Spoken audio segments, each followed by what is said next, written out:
The letter arrived on a Tuesday, plain envelope with handwriting as steady as a church bell. Caleb Mitchell stood on the porch of the bunkhouse, dust coating his boots, sweat drying cold on his back as he stared at his name written in careful blue ink. He wasn't a man who received mail, wasn't a man who received much of anything these days. Before we jump back in, tell us where you're tuning in from, and if this story touches you, make sure you're subscribed, because tomorrow I've saved something extra special for you. What you got there, Mitchell? Will Cooper asked, spitting tobacco juice into the dirt. Love letter from that saloon girl? Caleb tucked the envelope into his shirt pocket. Mind your business, Cooper. Inside was an invitation, not fancy. No embossed edges or pressed flowers, just straight words on clean paper.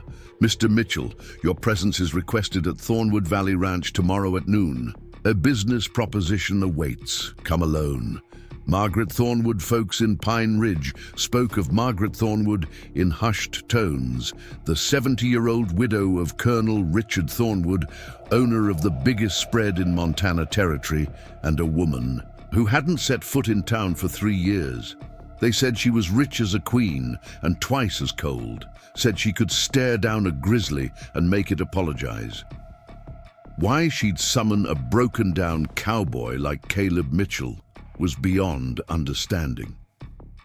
Pine Ridge, Montana Territory wasn't the kind of place where fortunes were made. It was where dreams came to whittle down to bone. The main street stretched like a sigh between weathered buildings, the church steeple tilting slightly south as if God himself was leaning away from the hard country. Caleb Mitchell had arrived 4 years earlier with cavalry-straight posture and a pocketful of medals. 25 years old, with eyes that had seen too much of the Indian Wars, he'd used his military savings to invest in a freight company with a smooth-talking partner. 6 months later, the partner vanished with every cent, leaving Caleb with nothing but calloused hands and wounded pride. Now he broke horses at the Rocking M Ranch for barely enough to keep his belly full and his flask topped. He slept in a narrow bunk with 7 other men, woke before dawn, and worked until his muscles screamed. His one possession of value, a silver pocket watch from his father, stayed wrapped in an old bandana beneath his thin mattress. "You're a damn fool if you go out there," Will Cooper told him the morning after the letter arrived. Will was the closest thing Caleb had to a friend, a bow-legged cowpuncher with a face like tanned leather. "Old Lady Thornwood doesn't invite men to tea. She eats 'em alive." Caleb saddled his horse anyway, a rangy buckskin gelding named Sergeant. That was the only living creature he trusted completely. "I've got nothing she can take," he replied, swinging into the saddle.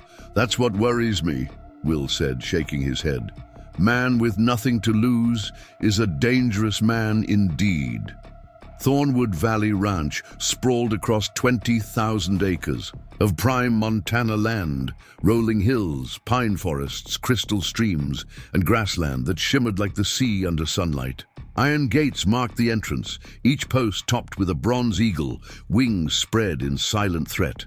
A sign proclaimed Thornwood Valley in letters once gold, but now weathered to a dull gleam. Caleb rode through feeling like an intruder.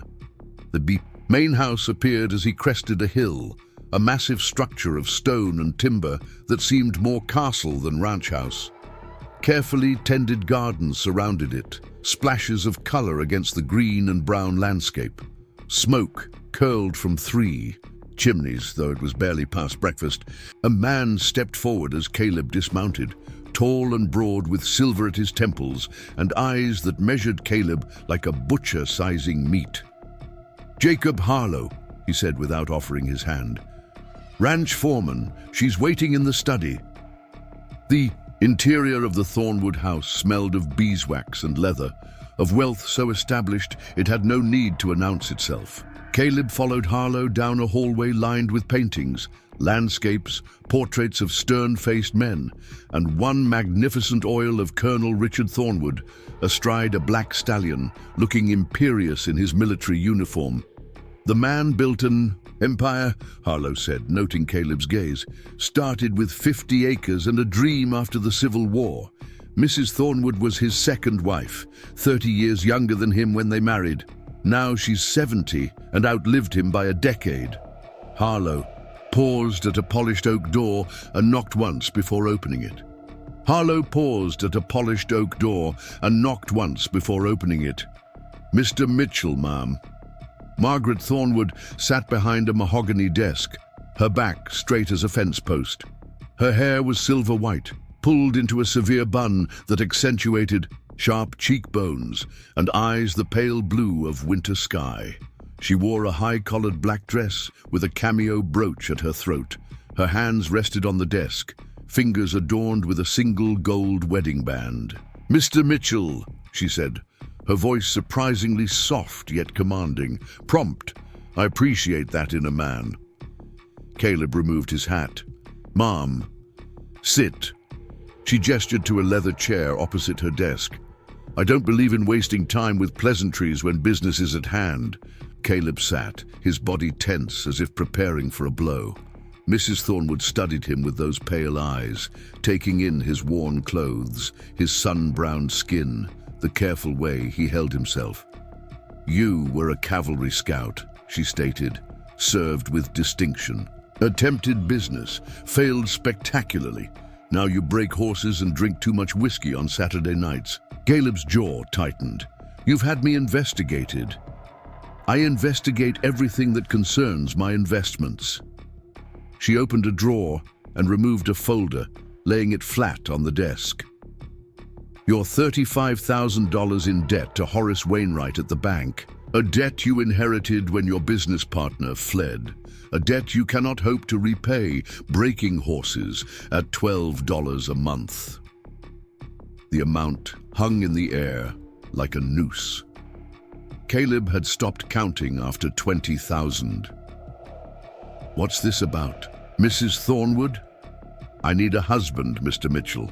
She said it plainly, as if ordering a new saddle. "And you need your debt erased." Caleb stared at her, certain he'd misheard. "I don't understand." "It's quite simple. I require a legal marriage. In return, I will pay your debt in full and provide you with $5,000 upon completion of our arrangement." Completion? Mrs. Thornwood's thin lips curved slightly. "I am 70 years old, Mr. Mitchell. I have a heart condition that Dr. Lawson assures me will claim my life within 6 months. I require a husband for precisely that duration, someone who will marry me, live on this ranch, and fulfill certain obligations until my passing." Caleb's mind raced. "What kind of obligations?" "Nothing improper," she said, her voice sharp, with disapproval. "You will attend dinner each evening. You will accompany me to church on Sundays. You will learn the operations of this ranch. You will behave as a gentleman and a worthy steward of the Thornwood name. And after 6 months, after you're gone," Mrs. Thornwood's expression remained neutral, "then you will inherit 1/3 of Thornwood Valley Ranch, approximately 7,000 acres, the north section, including water rights to Blue Creek. The remainder goes to various charitable interests." Caleb felt dizzy. 7,000 acres, water rights, freedom from debt. It was more than he could comprehend. "Why me?"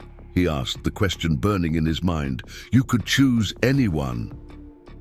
"I require someone with no family entanglements, someone desperate enough to accept unusual terms, someone with military, discipline, and a basic understanding of honor."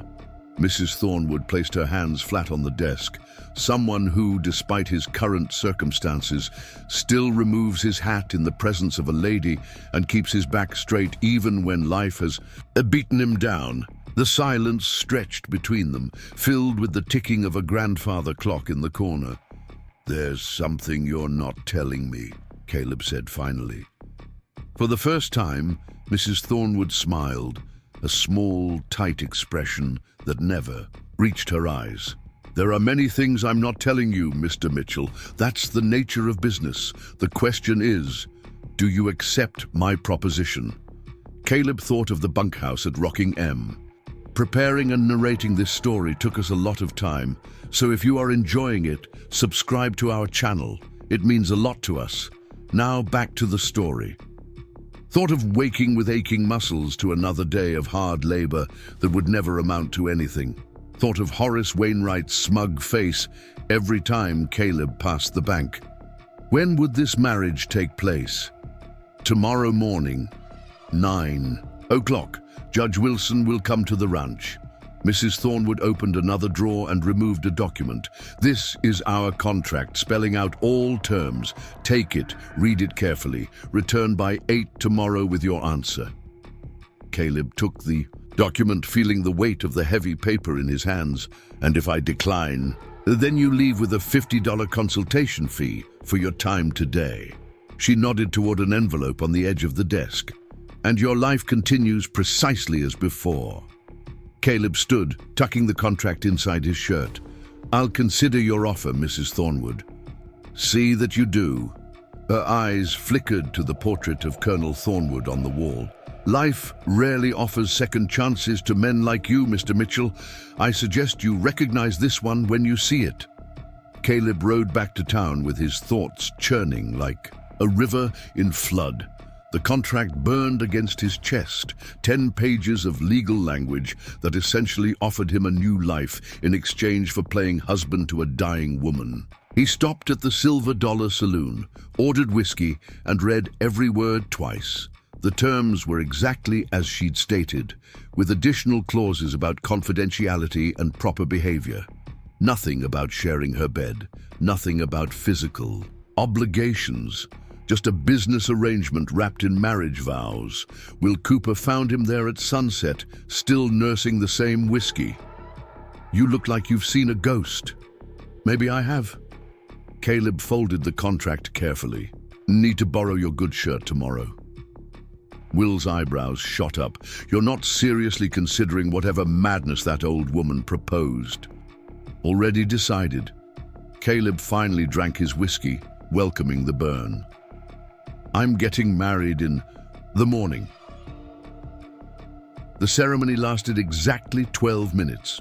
Judge Wilson performed it in the Thornwood parlor, his voice echoing in the high-ceilinged room. Jacob Harlow stood as witness, his face impassive. Mrs. Thornwood, Margaret, wore the same black dress as the day before with the addition of a lace shawl around her shoulders.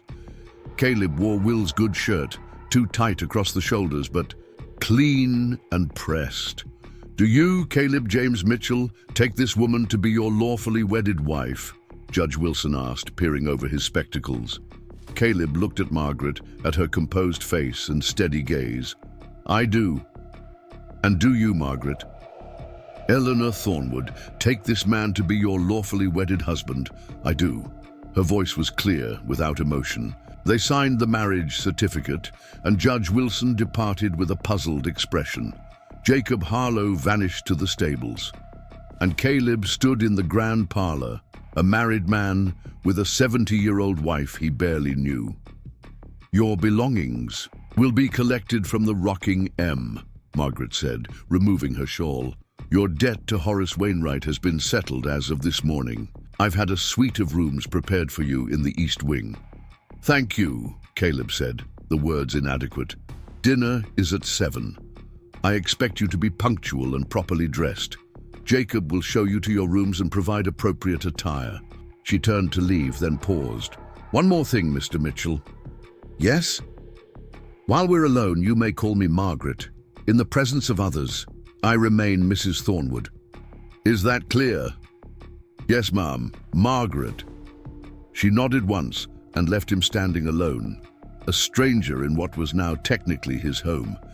The East Wing suite was larger than the entire bunkhouse at Rocking M. A 4-poster bed dominated the bedroom, flanked by walnut nightstands and oil lamps. The adjoining sitting room held leather chairs, bookshelves, and a writing desk positioned near windows that overlooked the eastern pastures. A copper bathtub stood in the washroom, large enough for Caleb to stretch out fully.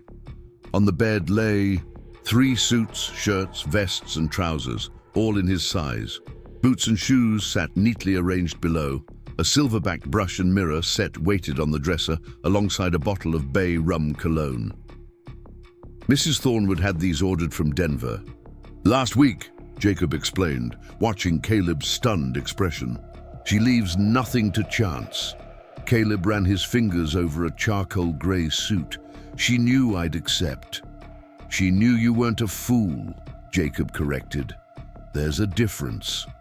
That first night established the pattern of days to come. Dinner was served precisely at 7 in the formal dining room, a massive table of polished oak that could seat 20 but hosted only 2. Margaret sat at the head, Caleb to her right. A housemaid named Emma served 5 courses in silence: soup, fish, meat, vegetables, and dessert. The china was bone white with gold trim, the crystal glasses caught lamplight like diamonds, and conversation was minimal. "Tomorrow, you'll begin learning the operations of the north section," Margaret said over roast beef and potatoes. "Jacob will show you the boundaries, the water sources, the grazing areas. You'll meet the men who work that section." "I'd appreciate that," Caleb replied, still uncomfortable with the formality of the meal. "I know horses and some cattle, but running a spread this size is beyond my experience." "You'll learn." She sipped water from her crystal glass. "Colonel Thornwood built this ranch from nothing. He believed any man with intelligence and willingness could master the skills needed." "You loved him very much." It wasn't a question. Margaret's eyes flickered to Caleb, then away. "He was a great man. Our marriage was satisfactory." After dinner, Margaret retired to a small study off the main parlor where she kept accounts and correspondence. Caleb was left to his own devices, free to explore the house that was partly his, yet not his at all. He found a library with hundreds of books, a music room with a grand piano no one played, and a gun room where Colonel Thornwood's hunting rifles and military weapons were displayed like museum pieces. Most intriguing was a small greenhouse attached to the rear of the house, a jewel box of glass and iron where Margaret cultivated roses, orchids, and exotic plants from distant countries. A journal on a potting bench contained meticulous notes on each species, written in the same steady handwriting that had addressed his invitation. That night, lying in a bed softer than any he'd known, Caleb stared at the ceiling and wondered what secrets lay beneath the ordered surface of Thornwood Valley Ranch. What did a dying woman really want with a penniless cowboy? And why did it matter so much that her new husband learn every aspect of the north section? Land he would inherit, but she would never see put to use. Sleep came slowly, filled with dreams of pale blue eyes watching him from shadows. The days fell into routine. Mornings began with breakfast served in the smaller dining room: coffee, eggs, ham, hot biscuits. Margaret ate little, but drank 3 cups of strong coffee while reading correspondence. Afterward, Caleb rode out with Jacob, learning the vastness of Thornwood land. Jacob Harlow proved to be a reservoir of knowledge. 20 years as foreman had given him intimate understanding of every creek, hill, and boundary. He showed Caleb where fences needed repair, where cattle gathered in storms, where springs remained reliable even in drought. He introduced him to the ranch hands, weathered men who eyed their new boss with undisguised skepticism. "Don't mind them," Jacob said as they rode along Blue Creek, the water glittering in morning light. "They're loyal to Mrs. Thornwood. Been through 3 foremen and dozens of cowboys, but she's the constant. They don't understand this arrangement." "Makes 2 of us," Caleb admitted. Jacob gave him a sidelong glance. "You signed the contract?" "For the obvious reasons: debt, land." Caleb adjusted his hat against the sun. "But there's something she's not saying. Something more to all this. Jacob's expression remained neutral. Not my place to speculate on Mrs. Thornwood's motivations. But there was something in his voice, a slight hesitation that told Caleb the foreman knew more than he was saying. In the evenings after dinner, Margaret and Caleb established a new ritual. They sat in the parlor, while she sipped a single glass of sherry and questioned him about what he'd learned that day. Her knowledge of the ranch was encyclopedic. Every water right, grazing permit, and boundary dispute at her fingertips. She corrected his assumptions, filled gaps in his understanding, and occasionally nodded with approval at his observations. Blue Creek runs low in August, Caleb noted on the fifth night. But there's that spring-fed pond in the northwest corner that never dries up. If we ran irrigation from there— Colonel Thornwood considered that, she interrupted. The elevation makes it impractical without significant investment in pumping equipment. Not if you use a windmill system, Caleb countered. Set up 3 or 4 along that ridgeline where the wind never stops. Let gravity do the work once you've got the water up high enough. Margaret studied him over her sherry glass, something new in her expression. You have an engineer's mind, Caleb shrugged. Just practical thinking. Water's everything out here. Indeed. She set down her glass. Draw up your idea, cost estimates, materials needed, labor required. Present it to me next week. It was the first time she'd asked his opinion on anything substantial. 2 weeks into their strange marriage, Dr. Samuel Lawson arrived for his monthly visit.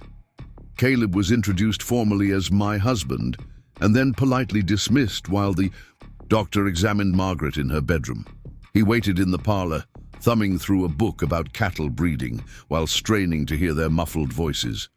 Dr. Lawson found him there afterward, medical bag in hand, expression grave.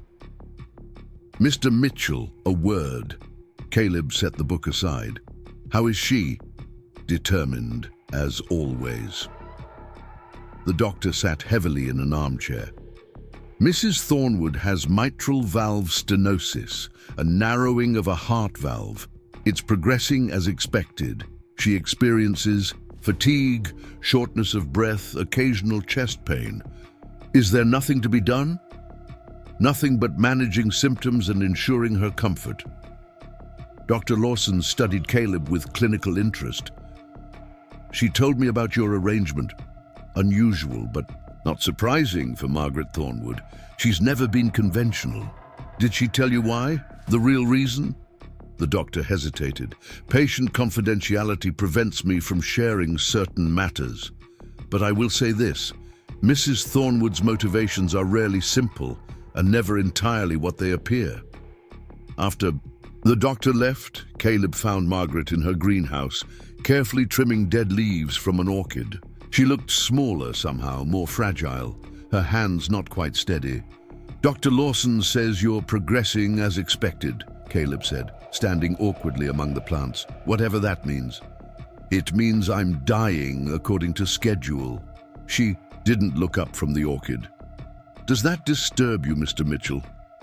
Caleb, he corrected. And yes, it disturbs me. Not for the obvious reasons. Now she looked at him, those pale blue eyes sharp with interest. What reasons then? I think you're using what time you have left to prepare me for something beyond simply taking over land. He stepped closer.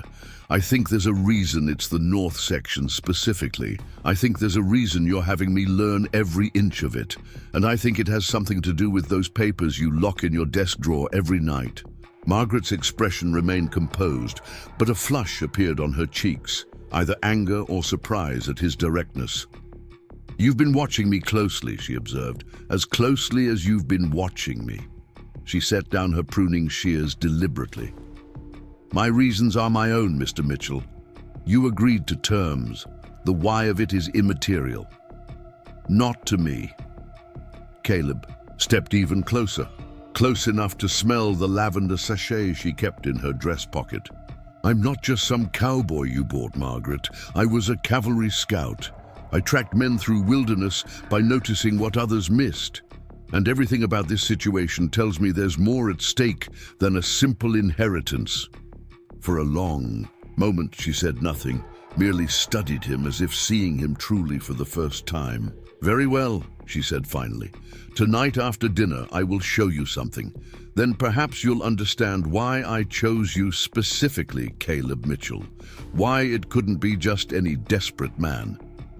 That night, dinner passed in tense silence. Afterward, instead of retiring to her study, Margaret led Caleb to a part of the house he hadn't explored, a narrow hallway beyond the kitchen that ended at a locked door.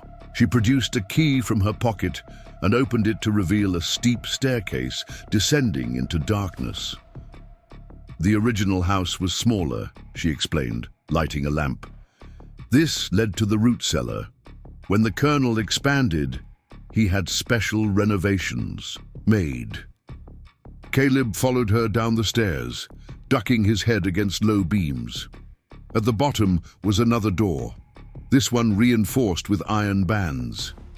Margaret used a different key, and it swung open to reveal a surprising sight, a room lined with maps, documents, and what appeared to be survey equipment. A large table dominated the center, covered with papers weighted down by rocks and mineral samples. "Welcome," Margaret said, "to the true heart of Thornwood Valley Ranch." She set the lamp on the table, illuminating detailed maps of the north section, far more precise than any Caleb had seen before. Geological surveys, water table measurements, and strangest of all, rock samples labeled with names he didn't recognize: chalcopyrite, bornite, azurite. "Copper," Margaret said, watching his face.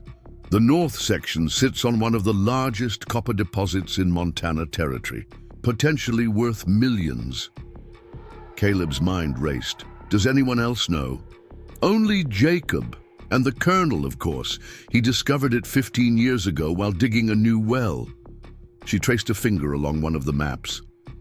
He kept it secret, knowing what would happen if word got out. The land would be stolen one way or another. Mining companies, the railroad, the government itself. So he sat on it. Caleb examined the samples, the careful documentation. Waiting for what? The right time, the right circumstances. Margaret's voice softened. He died before those. Arrived, I've continued his work, preparing quietly, waiting for the moment when the north section could be developed properly, not pillaged and abandoned like so many mining operations. Caleb looked up from the maps. "And you think I'm the right person to make that happen?" "I think you might be," she conceded. "You have intelligence, practical skills, military discipline, no entanglements to cloud your judgment. And most importantly, you understand value, real value, not just money." "Because I've had none," Caleb said with a hint of bitterness. "Because you recognize it when you see it." Margaret gestured to the room around them. "This is more than mineral wealth, Mr. Mitchell. This is the future of Pine Ridge. Properly managed, this copper deposit could support generations. Improperly handled, it could destroy everything the Colonel built." Caleb sat heavily in a chair, mind reeling with implications. "So, I'm not just inheriting land, I'm inheriting a secret that could make me rich beyond imagination or get me killed." "Precisely." Margaret's expression was grim. "Now perhaps you understand why I needed someone particular, someone who could be trusted with more than just acres and cattle. Why tell me now? Why not wait until I'm gone?" She shook her head. "Because decisions must be made now, plans put in motion. I don't have the luxury of waiting, and you need time to understand what's truly at stake." In the lamplight, Margaret Thornwood looked suddenly exhausted, the weight of her secret visibly heavy on her thin shoulders. For the first time, Caleb saw beyond the stern businesswoman to the person beneath. A widow guarding her husband's legacy, facing death with the same determination she'd faced life. "I'll need to see everything," he said finally. "All the documentation, all the surveys, everything you and the Colonel gathered." Margaret nodded. "It's yours to examine, but remember, absolute secrecy is essential. The moment anyone suspects, vultures will circle, and some are more dangerous than others." As if her words had conjured a warning, a sound came from upstairs, the distant opening of a door, footsteps in the kitchen above. Margaret's eyes widened slightly. She quickly extinguished the lamp, plunging them into darkness. "Someone's in the house," she whispered. "No one should be in that wing at this hour." Caleb felt his cavalry instincts surge to life. "Stay here," he murmured. "Lock the door behind me." He crept up the stairs silently, years of military training guiding his movements in the darkness. The kitchen was empty, but a shadow moved in the hallway beyond, a tall figure making its way toward the main part of the house.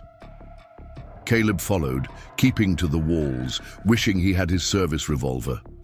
The intruder moved with confidence, clearly familiar with the layout of the house. At the entrance to the parlor, moonlight streaming through windows illuminated his face. Thomas Thornwood, the Colonel's son from his first marriage, Margaret's estranged stepson. Caleb had seen him only in photographs, a handsome man in his 40s, with his father's strong jaw and arrogant bearing. Now he stood in the flesh, examining the room as if taking inventory. "Looking for something?" Caleb asked, stepping from the shadows. Thomas Thornwood spun around, hand moving instinctively to his jacket pocket. His surprise quickly transformed to contempt as he registered Caleb's presence. "Well," he drawled, "if it isn't my new stepfather, the fortune-hunting cowboy who married Mother." Caleb maintained his position, blocking the parlor entrance. "Didn't realize we were expecting visitors at this hour." Thomas Thornwood's mouth twisted into a mirthless smile. His tailored suit and polished boots spoke of city money. The slight bulge in his jacket pocket suggested a derringer or small revolver. "I don't need an invitation to my family home," Thomas said, his voice cultured but cold. "Though I suppose congratulations are in order. Married a month and already prowling the house at night like you own it." "I'm afraid you're mistaken about the time frame," came Margaret's voice from behind Caleb. She stood in the hallway, lamp in hand, her face composed, though her breathing seemed labored. "Mr. Mitchell and I were married just over 2 weeks ago." Thomas's eyes narrowed. "How touching. And here I thought the rumors of your declining health might bring me home to find you in a more reflective mood." "My health is not your concern," Margaret replied, "nor is my marriage." "State your business, Thomas." "Business?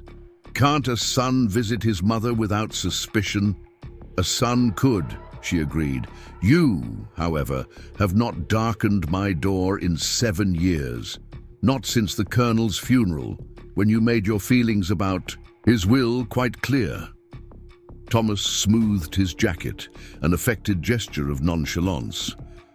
"Perhaps I've grown sentimental in my middle age. Or perhaps news of your interesting marriage arrangements has traveled further than you imagined." The implied threat hung in the air. Caleb stepped forward, drawing himself to his full height, several inches taller than Thomas. "It's late. Mrs. Thornwood needs her rest." Thomas assessed Caleb with newfound interest. "You found yourself a watchdog, Mother. How resourceful." He reached into his breast pocket. Caleb tensed and withdrew a silver case, removing a calling card. "I'm staying at the Pine Ridge Hotel. We'll talk further tomorrow. Family matters to discuss." Margaret took the card without looking at it. "Good night, Thomas." After Thomas departed, Margaret sank into a chair, her hand pressed against her chest. Caleb knelt beside her, alarmed by the grayish tint to her complexion. "Should I fetch the doctor?" She shook her head. "It will pass. Just give me a moment." When her breathing steadied, she looked at Caleb with eyes now sharp with calculation. Thomas's arrival complicates matters significantly. He knows about the copper, Caleb guessed. I don't believe so. Not specifically. Margaret's fingers worried at her wedding band. But he's always suspected the colonel had hidden assets. He contested the will for 3 years, claimed his father wasn't of sound mind when he left Thomas only a modest income, while the bulk of the estate came to me. Why would the colonel do that? A shadow crossed Margaret's face. Thomas was always... She paused, selecting her words carefully. Difficult, reckless with money, resentful of his father's second marriage.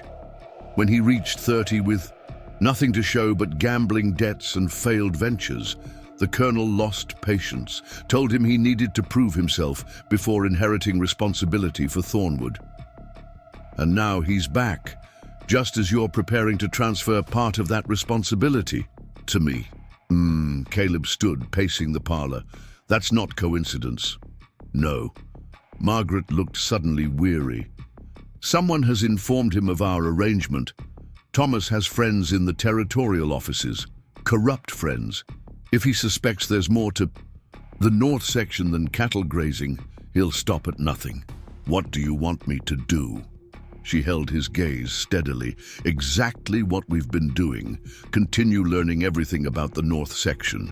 Appear to be nothing more than a fortune-hunting cowboy who's made a convenient marriage. Let Thomas believe what he wishes, and if he makes trouble... Margaret's expression hardened. Then you'll discover why the colonel chose me as his wife, Mr. Mitchell. I didn't maintain this ranch for a decade by being easily intimidated. Sleep eluded Caleb that night. He lay in his grand bed, turning over the evening's revelations.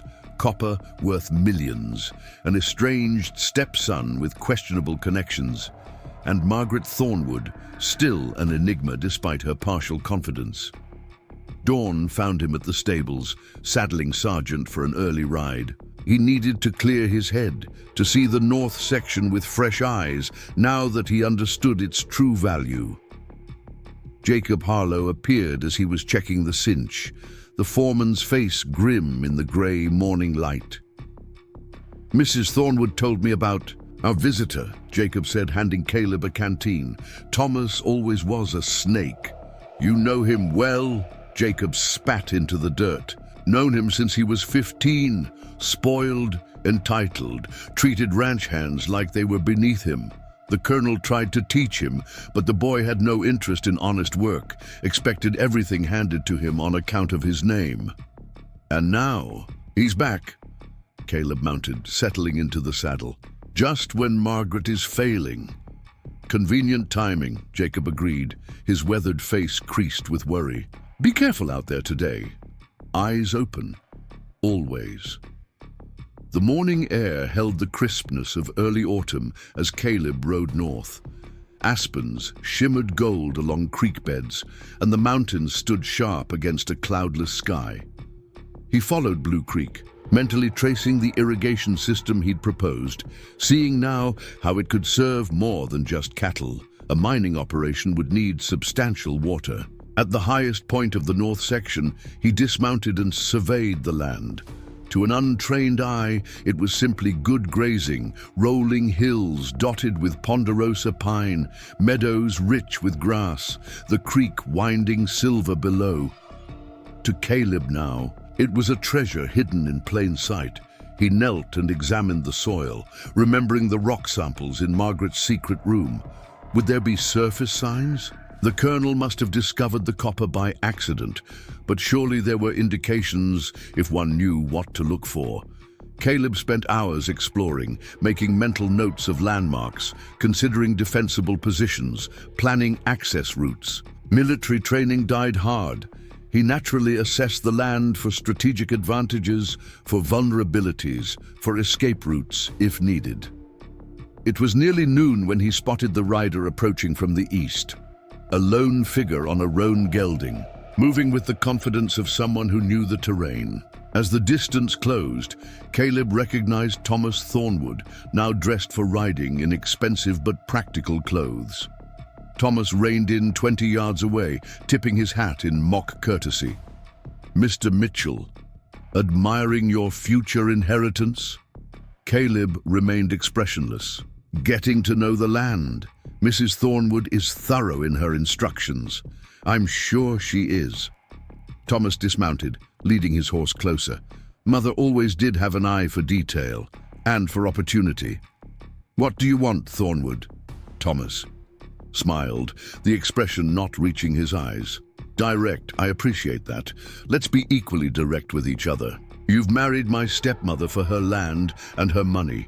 I don't begrudge you that. It's the way of the world. A practical arrangement. Your point?" "My point is that we could have an arrangement of our own." Thomas removed his gloves, slapping them against his thigh. "Mother's condition is rapidly deteriorating, more rapidly than she admits. Dr. Lawson confides in me. 3 months at most, he believes." Caleb kept his face neutral, though inwardly he felt a stab of concern. Margaret had spoken of 6 months. "When she passes," Thomas continued, "there will be legal challenges to whatever bequest she's made. To you. Challenges that could take years to resolve, drain whatever resources you have, and ultimately fail, but make your life exceedingly difficult. Or we could come to an understanding now.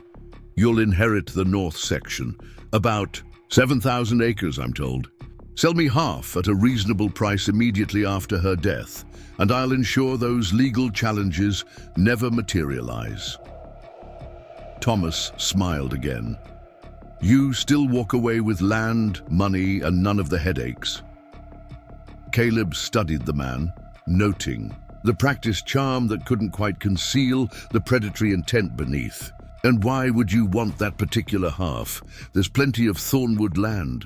Something flickered in Thomas's eyes, sharp interest quickly suppressed. "Sentiment. The north section includes the original homestead where my grandfather first settled, where my father was born." A lie, Caleb knew. The original homestead was in the eastern section, nowhere near the copper deposits. "I'll consider it," Caleb said non-committally. "Have to discuss any arrangement with Mrs. Thornwood, of course." Thomas's expression cooled. "I wouldn't. Mother has strong opinions about what should happen to Thornwood land. Best keep our discussion between gentlemen." "I'm hardly a gentleman, Mr. Thornwood, just a cowboy who got lucky." "Indeed." Thomas mounted his horse with practiced ease. "Think about my offer. I'll be in Pine Ridge for the next month at least. Plenty of time to reach an understanding that benefits us both."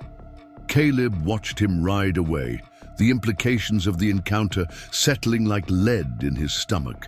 Thomas suspected something valuable in the north section, maybe not copper specifically, but something beyond cattle grazing. And he had allies, including, apparently, Dr. Lawson. The situation was more precarious than Margaret had indicated. When Caleb returned to the ranch house that afternoon, he found Margaret in her greenhouse, seated in a wicker chair among her orchids. She looked pale, but her eyes brightened when he entered. "You've been gone all day," she observed, "exploring." "And meeting your son," Caleb replied, pulling up a stool opposite her. "He found me in the north section, made me an offer." Margaret's hands stilled on the orchid she'd been tending. "I suspected he might. What terms?" Caleb related the conversation in detail. Margaret listened without interruption, only the tightening of her lips indicating her reaction. "He knows," she said when Caleb finished. "Not everything, but enough to be dangerous. Dr. Lawson is not to be trusted clearly." Margaret set aside her pruning shears with deliberate care. "The question becomes what Thomas will do next. He's never been patient." 3 months, Caleb said quietly. "He claims that's what Lawson told him." Margaret met his gaze directly. "Dr. Lawson is correct. My condition has worsened in recent weeks. I've felt it, though I'd hoped." She trailed off, then straightened. Her shoulders. "It changes nothing except our timeline. We must accelerate your education about Thornwood affairs." There's something else, Caleb said. I've been thinking about your copper deposit. To develop it properly will require capital, equipment, experienced miners. Thomas may not know exactly what's there, but he has connections, the kind that could help him exploit it once he gains control. If he gains control, Margaret corrected. My point is, we need allies too. People we can trust who have the necessary expertise. Margaret considered this. You have someone in mind? Possibly. Caleb hesitated. When I was in the cavalry, I served with a man named Daniel Walsh. After the service, he studied geology at a university back east, then worked for mining companies in Colorado. Last I heard, he was in Helena, consulting for independent operations. He knows mining, and more importantly, I trust him. Can he be here within the week? I can telegraph him tomorrow. Margaret nodded decisively. Do it. No details in the message, just request his presence. We'll assess his suitability when he arrives. She rose from her chair, moving with careful deliberation. Now help me to my study. We have work to do before dinner. The next several days brought changes to Thornwood Valley Ranch. Margaret invited Caleb to accompany her during her morning routine, reviewing correspondence, examining accounts, meeting with Jacob about ranch operations. She instructed him in the legal intricacies of water rights, grazing permits, and mineral claims. Each evening after dinner, they descended to the secret room where she revealed more details of the Colonel's discoveries and her own research. The initial find was here, she explained, indicating a spot on the map, while digging a well for the North pasture cattle. The Colonel recognized the blue-green coloration in the rock. He'd seen similar formations during the war in Arizona. How extensive is it? That's what we don't know precisely. Margaret spread out geological surveys. The Colonel took samples from 7 locations across the north section. All showed copper presence, some quite rich, but a proper assessment would require drilling test holes, bringing in equipment, activities that would immediately attract attention. So you've been waiting. For what? Margaret met his eyes. For the right person to entrust with the Colonel's legacy. Someone who would develop it responsibly, for the benefit of the community, not just personal gain. The Colonel believed Pine Ridge could become a model mining town, not the boom and bust cycle that's destroyed so many communities. Caleb studied the maps thoughtfully. It would take careful planning, partnerships with the right people, gradual development to avoid a rush. Precisely. That's why Margaret stopped abruptly, pressing a hand to her chest, her face contorting with pain. Margaret! Caleb was at her side instantly, supporting her as she swayed. My medication, she gasped. In my desk upstairs, the blue bottle. Caleb carried her up the narrow stairs, his cavalry strength making her weight seem insignificant. He placed her gently in her study chair, found the medication, small white pills in a cobalt glass bottle, and brought them with water. Margaret took one, her hand trembling slightly, and closed her eyes as she waited for it to take effect. I should fetch Dr. Lawson, Caleb said, concerned by her pallor. No. Her eyes opened, sharp despite her weakness. Not Lawson. He reports to Thomas now. Then I'll ride to Silver Creek for Dr. Bennett. Margaret shook her head. It's passing already. These episodes come and go. Save your concern for matters we can control. As her color improved slightly, she reached for his, and the first time she had deliberately touched him beyond the formalities of their wedding ceremony. Caleb, she said, using his first name with unusual warmth, we must accelerate our plans. I fear my time is shorter than even Dr. Lawson suspects. Her fingers felt cool and fragile in his palm, like the wing bones of a small bird. Something shifted in Caleb's chest, a protective instinct that went beyond their business arrangement. I'll send for Daniel tomorrow, he promised. Good, and there's something else. Margaret released his hand to open a desk drawer. She removed a small key. "This opens a safe in my bedroom.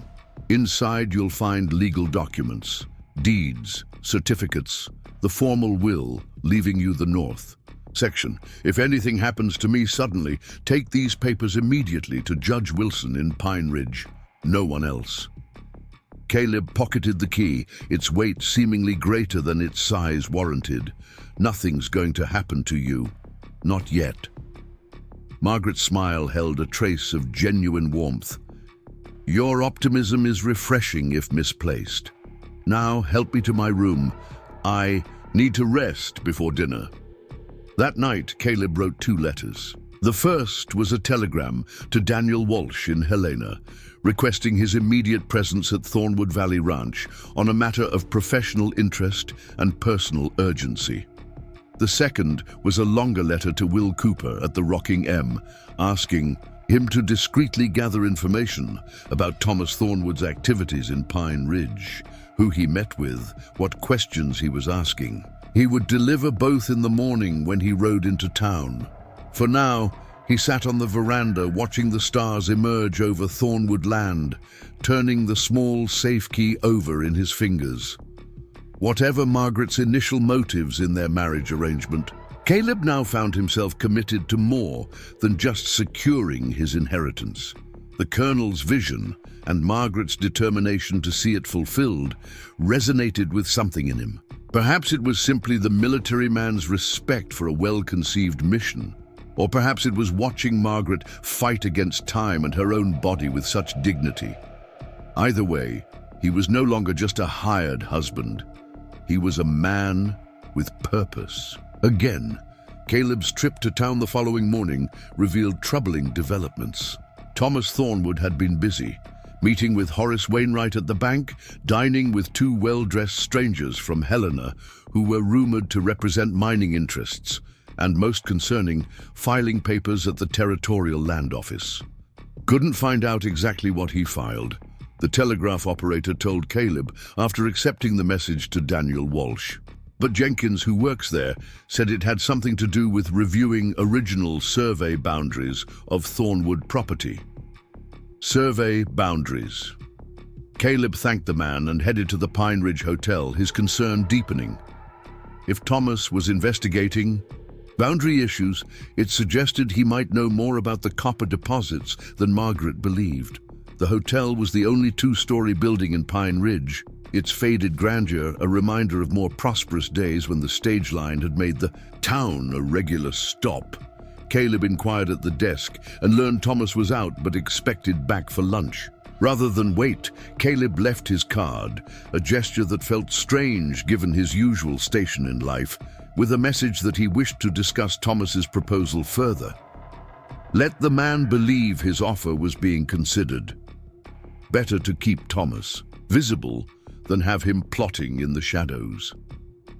On the ride back to Thornwood, Caleb took a circuitous route that allowed him to observe the north section from different approaches. If Thomas was planning something, understanding the terrain would be crucial. The land held excellent defensive positions, ridges that overlooked the main access routes, stands of timber that could conceal movements, the creek itself forming a natural boundary. Caleb's military mind automatically catalogued these features, preparing for contingencies he hoped wouldn't arise. He returned to find Margaret in conference with Jacob Harlow in the study, a large ledger open between them. She appeared stronger today, her voice firm as she discussed cattle sales and winter preparations. She dismissed Jacob when Caleb entered, closing the ledger with a decisive thump. "Did you send your telegram?" "Yes, and discovered your son has been busy." Caleb related what he'd learned in town, concluding with, "He's investigating boundary issues. That suggests specific knowledge." Margaret frowned. The original survey was conducted in 1866 before certain adjustments were made during the Colonel's acquisition of additional sections. There were irregularities in how some parcels were recorded. Irregularities that might affect the legal status of the copper deposits. Possibly. She rose and moved to a cabinet, withdrawing a rolled map yellowed with age. The Colonel was meticulous about documentation, but land law in the territories can be uninterpretable. Spreading the map on her desk, Margaret indicated boundaries marked in faded ink. This is the original survey.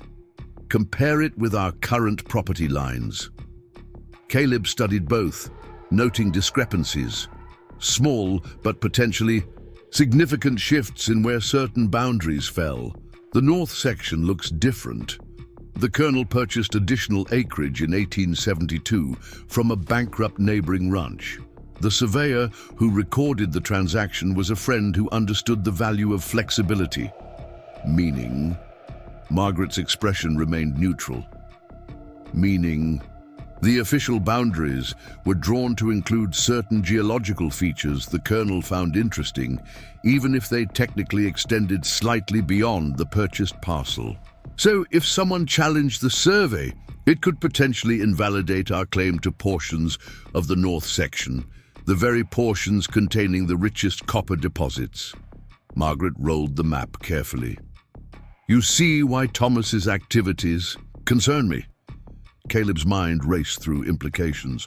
We need to secure those boundaries legally, file amended surveys, establish clear title. That would attract the very attention we've been avoiding. Margaret replaced the map in the cabinet. No, our best strategy is to proceed as planned, but accelerate our timeline. Once your friend Walsh arrives, we'll have him conduct a proper assessment. Then we must move quickly to file mineral claims before Thomas can mount a credible challenge.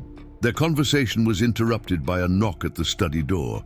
Emma, the housemaid, entered with a silver tray bearing a calling card. Mr. Thomas Thornwood is here to see Mrs. Thornwood, she announced, her eyes carefully downcast. Margaret and Caleb exchanged glances. Show him to the parlor, Margaret instructed. Offer refreshments. We'll join him momentarily. When Emma departed, Margaret moved to a small mirror on the wall, adjusting her collar and checking her appearance. It seems your visit to town prompted his. I left a message suggesting I was considering his offer. Good. Margaret turned to face him. Let him believe his strategy is working. It will keep him occupied while we prepare our counter-moving. Thomas Thornwood stood at the parlor window when they entered, silhouetted against the afternoon light. He turned with practiced grace, his smile cordial, but eyes calculating as they moved from Margaret to Caleb. Mother, Mr. Mitchell, thank you for seeing me without appointment. Thornwood land has always been open to family, Margaret replied, her voice cool but not hostile. She took a seat in her favorite chair, gesturing for Thomas to sit opposite. What brings you by? Two matters, actually. Thomas remained standing, maintaining the subtle advantage of height. First, I've been in contact with specialists from Johns Hopkins about your condition. They believe there are treatments worth exploring, experimental but promising. I could arrange consultations.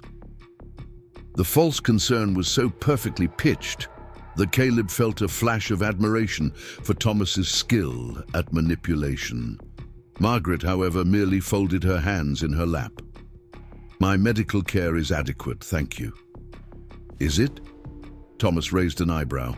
Dr. Lawson is competent for setting broken bones and delivering babies, but hardly versed in advanced cardiac care. And your second matter? Margaret asked, ignoring the implicit criticism. Thomas shifted his attention to Caleb. I understand. You visited town this morning, left a message suggesting we might discuss my proposal further. Caleb nodded. Been thinking about what you said, about potential legal challenges after Mrs. Thornwood's passing. And I'd like to understand better what you're proposing, exactly which half of the north section interests you. Thomas reached into his coat and withdrew a folded paper. I took the liberty of marking a survey map. The portion in red is what I'd be interested in purchasing. He handed the paper to Caleb, who unfolded it carefully. The area Thomas had indicated included nearly all of the locations where copper had been found, though carefully drawn to appear like a natural division of the property. Caleb passed the map to Margaret without comment. Her expression remained impassive as she examined it. "An interesting selection," she said finally. "May I ask why this particular configuration?" Thomas smiled. "As I told Mr. Mitchell, sentiment, in partly, but also practicality. This division gives each of us access to water and grazing while maintaining logical fence lines." "I see." Margaret refolded the map. "And your offer price? $20 an acre, well above market value, for grazing land in this territory."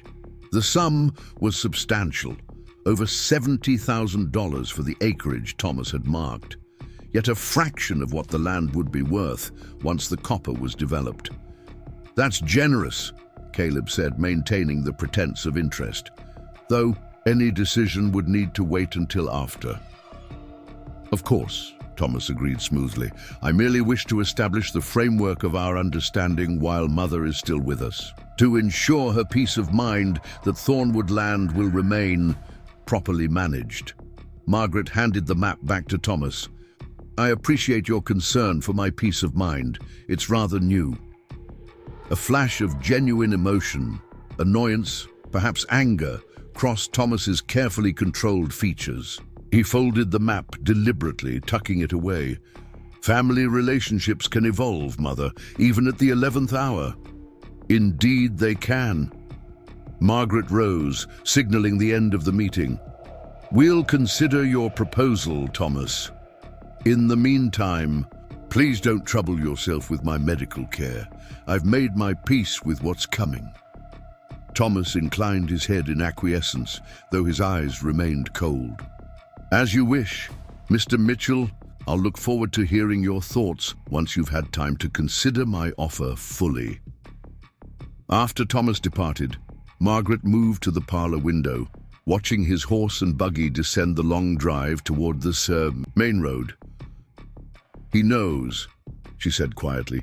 "He may not know the extent of it, but he knows there's copper in those specific areas." Caleb stood beside her. "Dr. Lawson?" "Possibly, or one of the ranch hands, or simple research. Copper deposits often appear together with certain surface indicators." She turned to Caleb, her expression grave.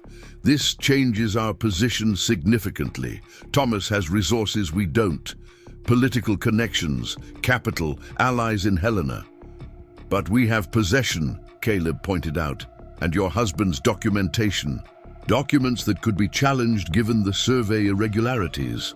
Margaret pressed a hand to her temple, a rare gesture of fatigue. "We need your friend Walsh here immediately, and we need to file official mineral claims as soon as possible." That evening, while Margaret rested, Caleb reviewed everything he'd learned about Montana mining law in the Colonel's library. The legal framework was complex, overlapping federal statutes, territorial regulations, and case precedents that sometimes contradicted one another. The Colonel had collected relevant volumes, making notes in the margins where interpretations might favor Thornwood interests, claimed jumping had been a blood sport in the early days of Montana mining.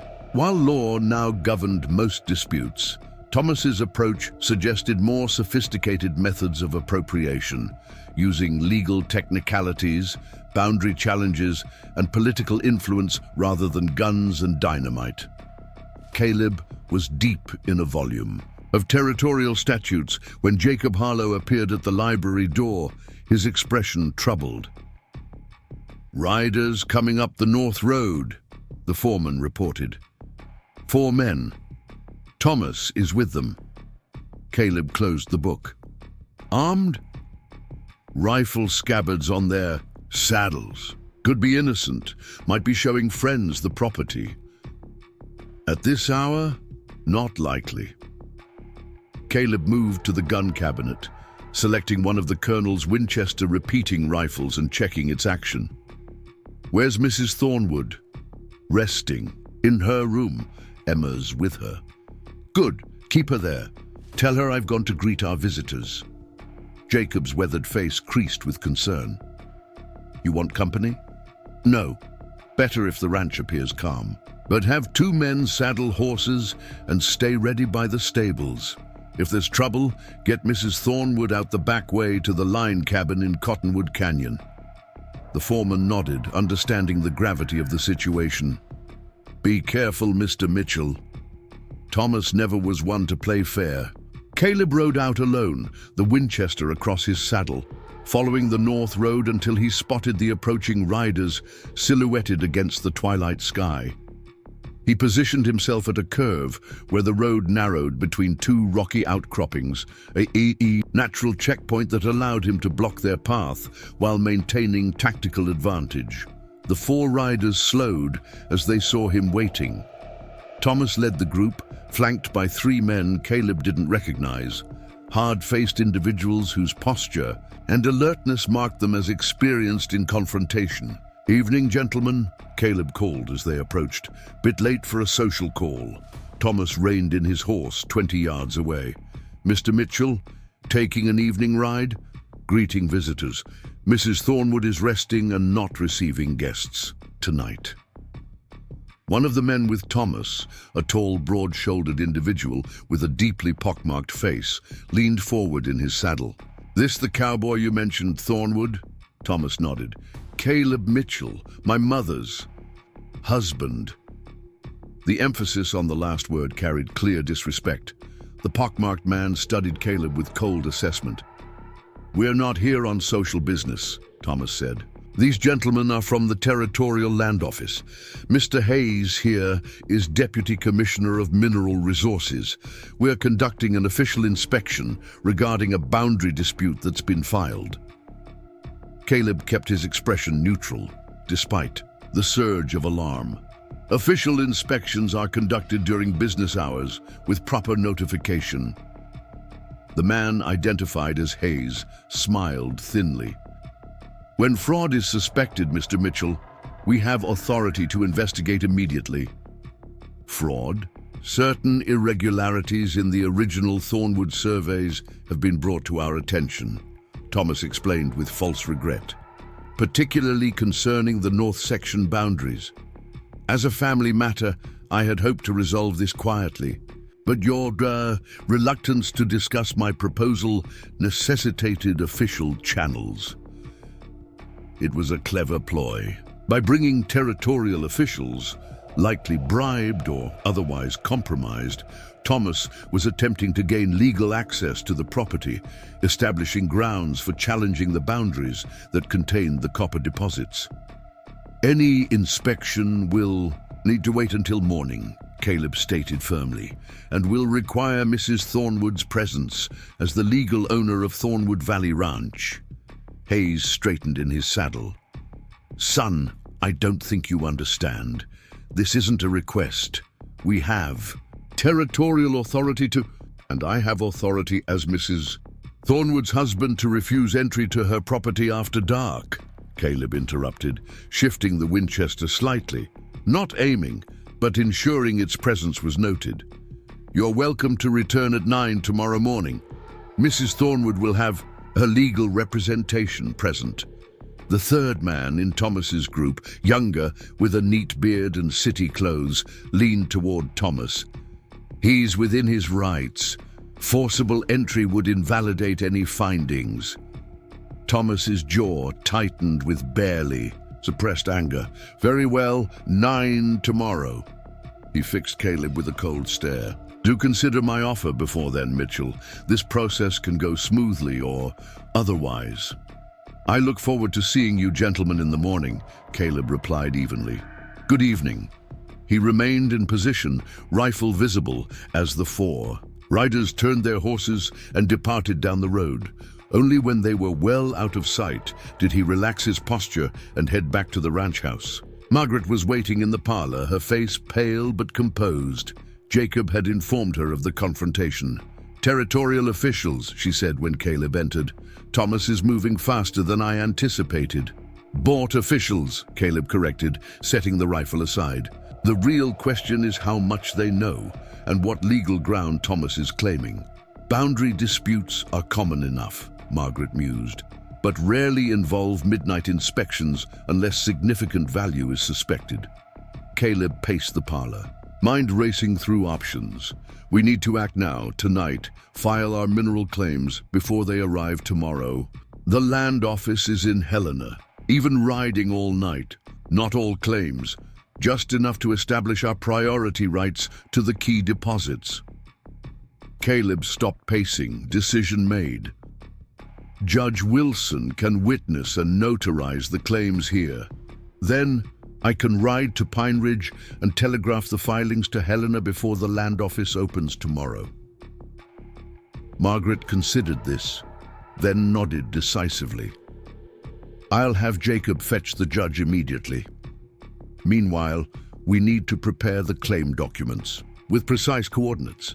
For the next 2 hours, they worked in Margaret's study, she drafting the legal language for the claims based on the Colonel's templates, Caleb marking maps with exact locations of the 7 primary copper sites.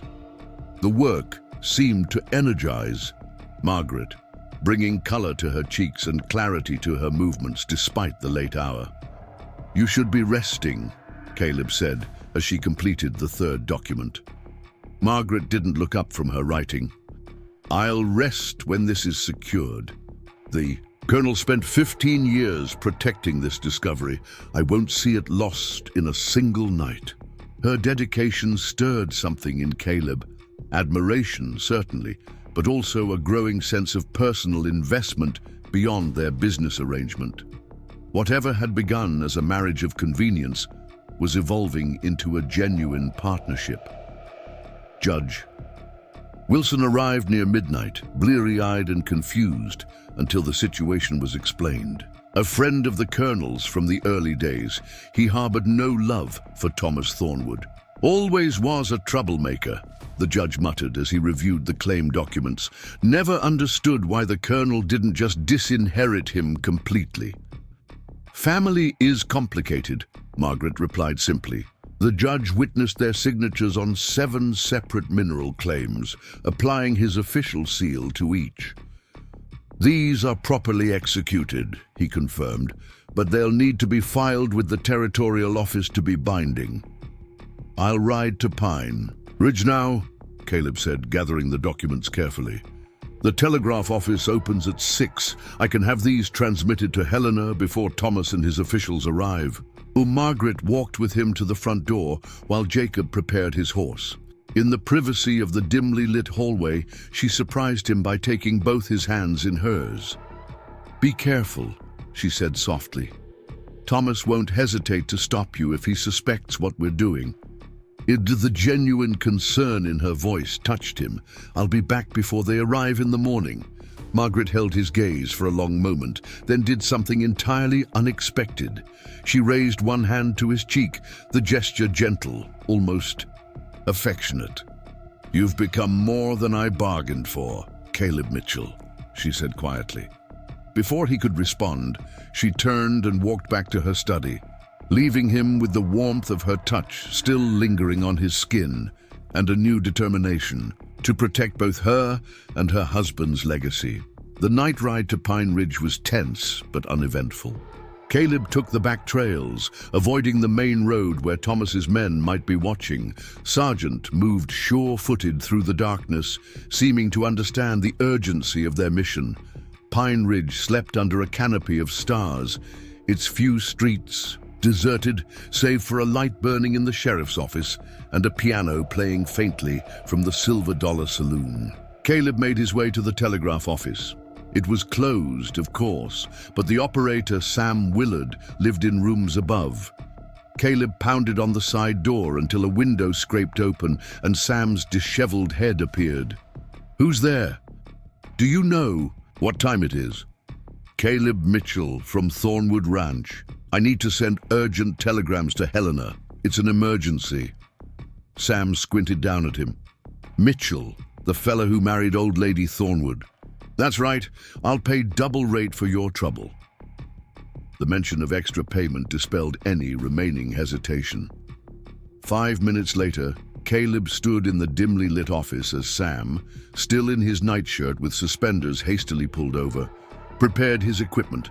Helena's not staffed this time of night, Sam warned.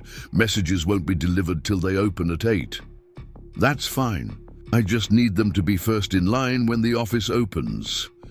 Caleb handed over the first document. This needs to go to the Territorial Land Office. Attention, Chief Commissioner. The others will follow. Sam scanned the paper, eyebrows rising. Mineral claims? On Thornwood land? Official business, Caleb replied firmly. And confidential. Sam nodded. Professional discretion, overcoming curiosity. Yes, sir. I'll send them right away. The transmission of all 7 claims took nearly an hour. Caleb paced the small office, aware that each passing minute brought dawn closer, and with it, Thomas and his officials to Thornwood Ranch. When Sam finally tapped out the last message, Caleb paid him generously from the funds Margaret had provided. Not a word about this to anyone, he instructed, especially not to Thomas Thornwood or any strangers asking questions. Understood, Mr. Mitchell. Sam pocketed the money with a knowing nod. Telegraph office business stays telegraph office business. Emerging into the pre-dawn darkness, Caleb considered his next move. There were still several hours before he needed to return to the ranch. Rather than riding back immediately, he decided to visit Will Cooper at the Rocking M. Will had been making discreet inquiries about Thomas's activities, and any additional information could prove valuable. The Rocking M bunkhouse was already stirring when Caleb arrived. Cowboys rising for the early shift, the cook clanging pots in the nearby chuck house. Will Cooper sat on the porch pulling on his boots, his surprised expression quickly shifting to concern when he saw Caleb. Mitchell, what brings you here at this ungodly hour? Need to talk. Privately. Will nodded, grabbing his hat and leading Caleb away from the bunkhouse toward the horse corrals. When they were safely out of earshot, he stopped. Been asking around about Thomas Thornwood like you wanted, Will said, keeping his voice low. Man's been busy, meeting with bankers. Land speculators even had dinner with Judge Reynolds from the Territorial Court. Judge Reynolds? Not Judge Wilson? That's right. Reynolds is new, appointed from back east. Has the governor's ear, they say. Will struck a match and lit a cigarette, cupping it against the pre-dawn breeze. Thornwood's also hired 3 men, hard cases. One used to ride with the Blackwater gang before they were broken up. Been asking questions all over town about you. What kind of questions? Your background, military service, whether you've had trouble with the law. Will exhaled smoke, studying Caleb's face. What have you gotten yourself into, Mitchell? Caleb hesitated, weighing how much to reveal. Will had been his only friend during the hard times after his business partner's betrayal. If anyone could be trusted, it was Will, but knowledge could be dangerous. Margaret Thornwood's husband discovered something valuable on their land, he finally said. Something Thomas wants to control. My marriage gives me legal interest in the property, which threatens his plans. Will whistled softly. Gold? Something like that. Caleb wasn't ready to specify copper even to Will. Thomas is bringing territorial officials to the ranch this morning to challenge boundary lines. I've just filed counterclaims to protect the legal rights. Sounds like war brewing. Will's weathered face creased with concern. These hired guns Thornwood's brought in. They're not the type to worry about legal niceties. I know. That's why I need a favor. Caleb leaned against the corral fence. There's a man named Daniel Walsh arriving from Helena in the next day or 2. Former cavalry, now a geologist. He'll be asking for directions to Thornwood Ranch. Make sure he gets there safely. Will nodded. I can do that. Anything else? Just keep your ears open. If you hear anything about Thomas's plans, get word to me. Caleb straightened, checking the lightening eastern sky. I need to get back before Thomas arrives with his officials. Be careful, Will said, clapping a hand on Caleb's shoulder. I've heard stories about Thornwood land disputes going back decades. The colonel wasn't above using force when necessary, and I reckon his son learned those lessons well. The warning echoed in Caleb's mind as he rode back to Thornwood Ranch, taking the main road now that his mission was accomplished. The claims were filed, establishing legal priority. Whatever Thomas had planned for his morning inspection, he would soon discover he'd been outmaneuvered. The sun was just cresting the eastern ridge when Caleb approached the ranch gates. He was surprised to see Jacob Harlow waiting there, rifle in hand, his expression grim. "Mrs. Thornwood's taken a turn," the foreman reported as Caleb dismounted. "Dr. Lawson's with her?" Cold fear gripped Caleb's chest. Lawson? Who sent for him? "Emma found her unconscious at dawn, sent a ranch hand for the doctor before I could stop her." Jacob looked apologetic. The girl didn't know about Lawson's connection to Thomas. "Where is she now?" "Her bedroom. The doctor's ordered everyone out except Emma." Caleb handed Sergeant's reins to Jacob. "What about Thomas and his officials?"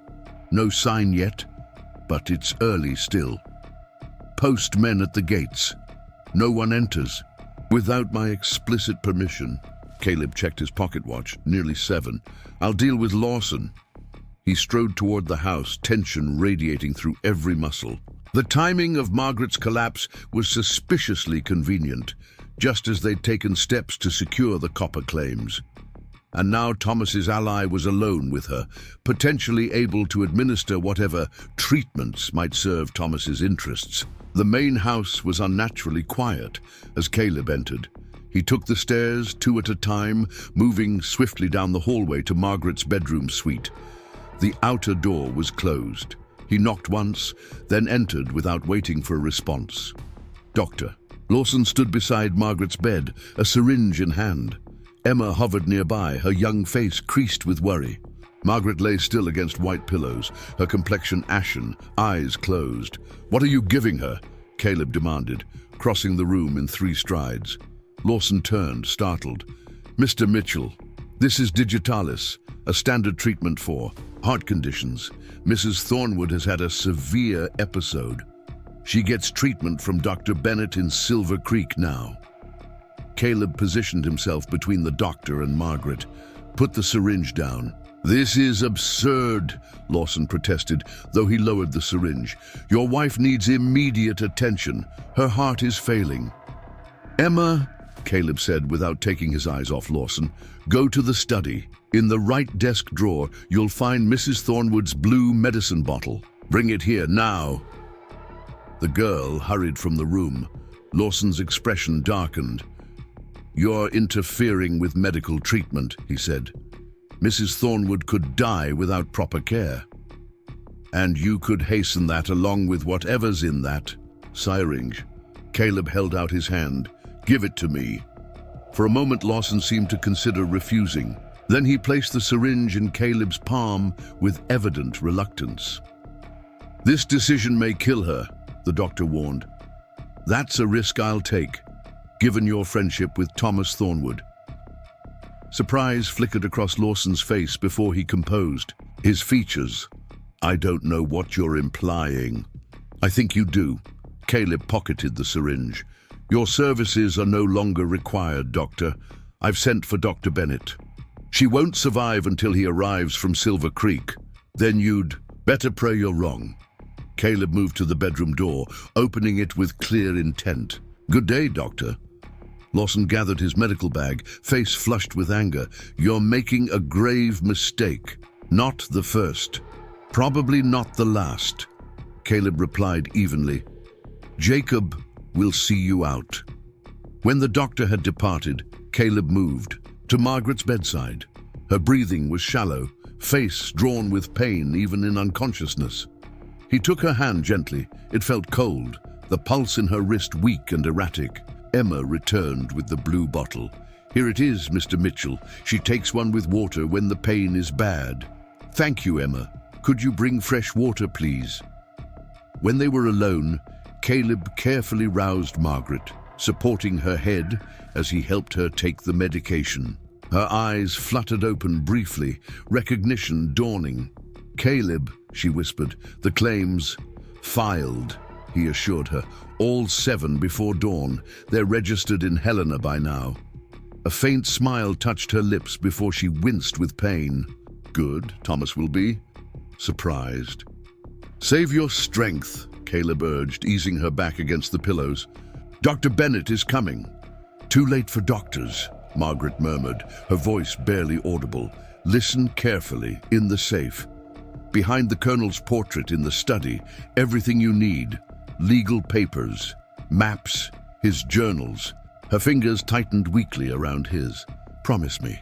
Pine Ridge will benefit, not just profit seekers." "I promise," Caleb said, alarmed by the finality in her tone. "But you'll see it yourself. You'll get through this." Margaret's pale eyes fixed on his face with sudden clarity. "No pretense between us now, Caleb. We both know." She paused, gathering strength. "You've proven yourself worthy of his legacy, more than I expected when I chose you." Her words stirred complex emotions in Caleb, pride, sorrow, and something deeper he wasn't prepared to examine. He squeezed her hand gently. "Rest now. I'll handle Thomas and his officials." Emma returned with water, and Caleb stepped back, allowing the maid to tend to Margaret.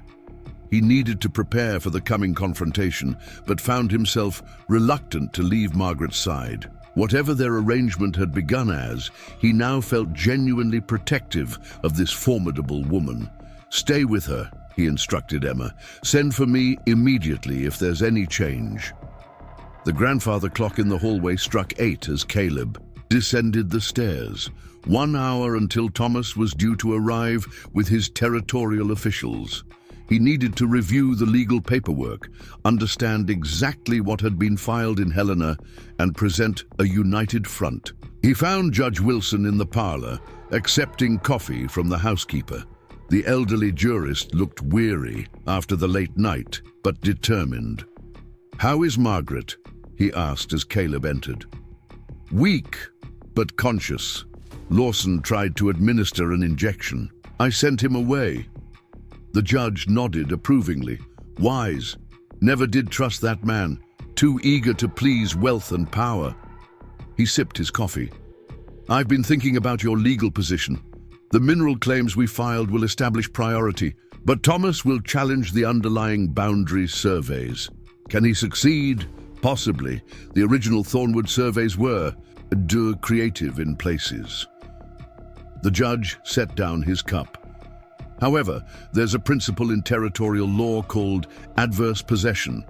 If the colonel openly used and improved the disputed land for over 10 years without challenge, his claim strengthens considerably." And did he? Indeed.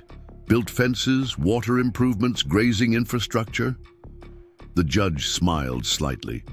The colonel was always thinking ahead. Made sure to document every improvement with dated photographs and signed witness statements. Those documents should be in his files. Caleb moved to the study, unlocking the door with the key Margaret had entrusted to him. The colonel's portrait dominated the wall behind the desk. A commanding figure in military uniform, stern-faced, but with intelligent eyes that seemed to follow movement in the room. Following Margaret's instructions, Caleb carefully removed the portrait, revealing a wall safe behind it. Using the key she'd given him earlier, he opened it to find neatly organized folders, leather-bound journals, and several small boxes.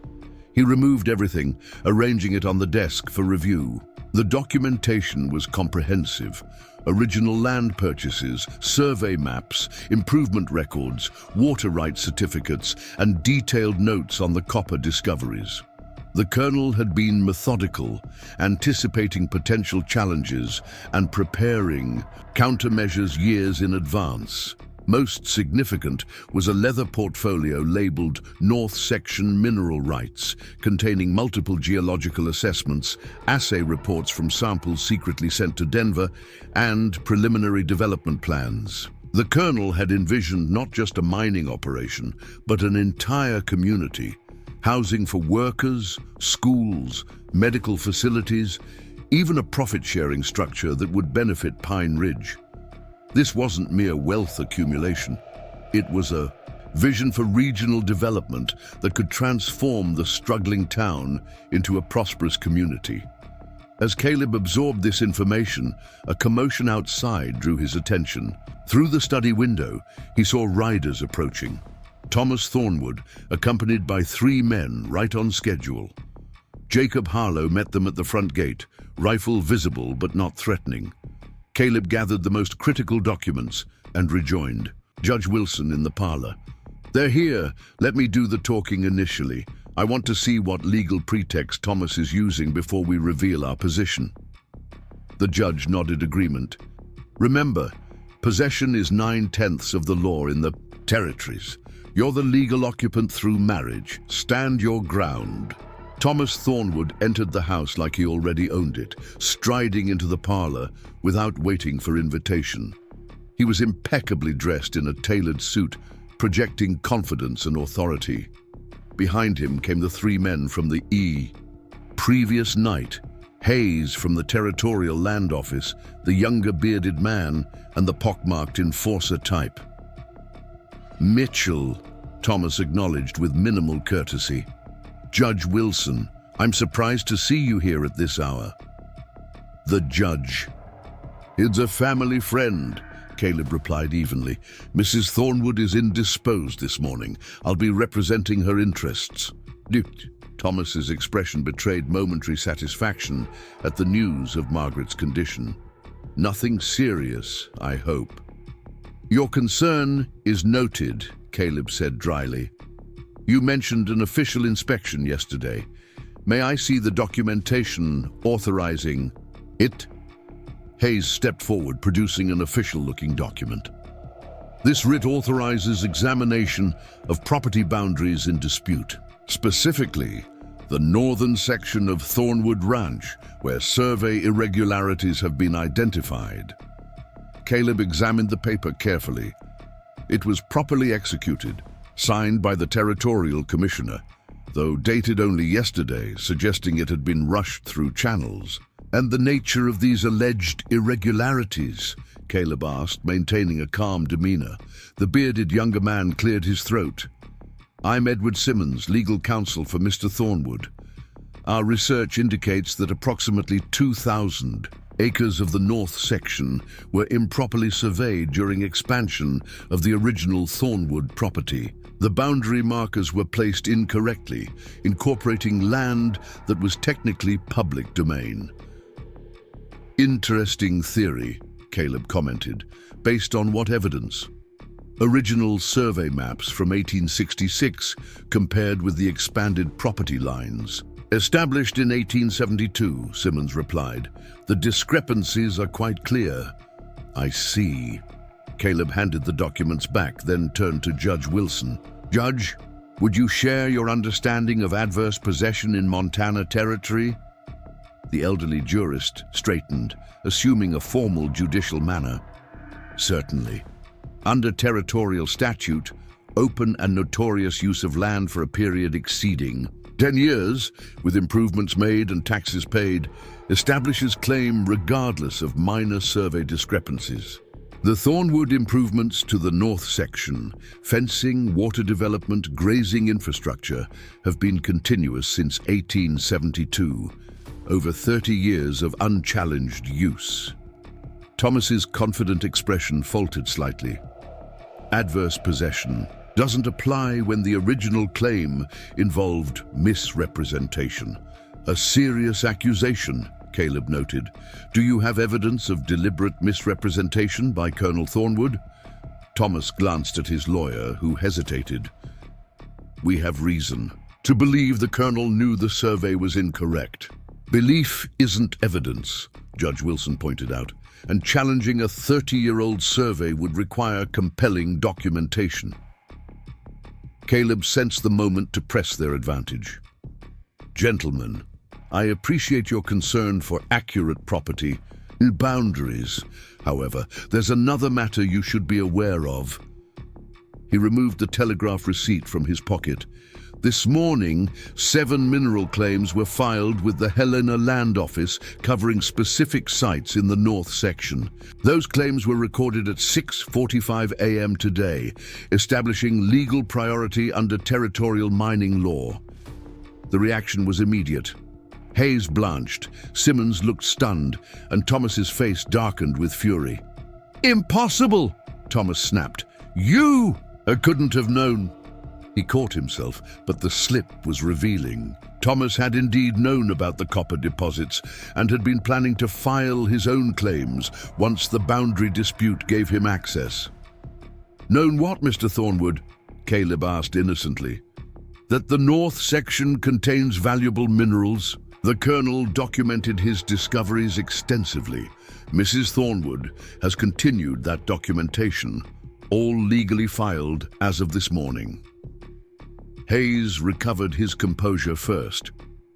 "This changes nothing about our inspection. We still have authority to examine the boundary markers." "Of course," Caleb agreed amicably. "Jacob will be happy to escort you." The Colonel maintained detailed records of all boundary markers with photographs dated and witnessed. Judge Wilson can validate those records as he was present for many of the original surveys.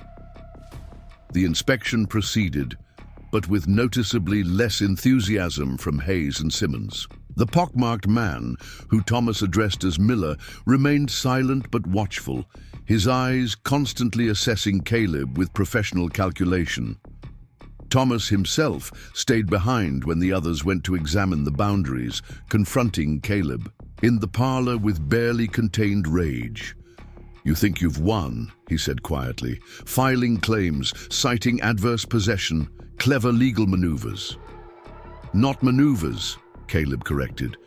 "Just protecting what rightfully belongs to your stepmother, and eventually to me."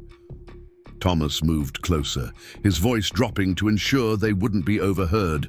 "Do you understand what you're interfering with?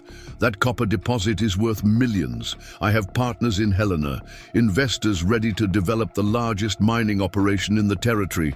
You're a cowboy playing at business, Mitchell. You have no idea what forces you're challenging."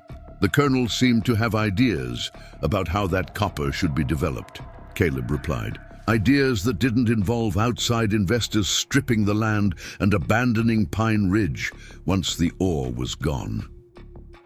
"My father was a sentimental fool." Thomas's contempt was palpable.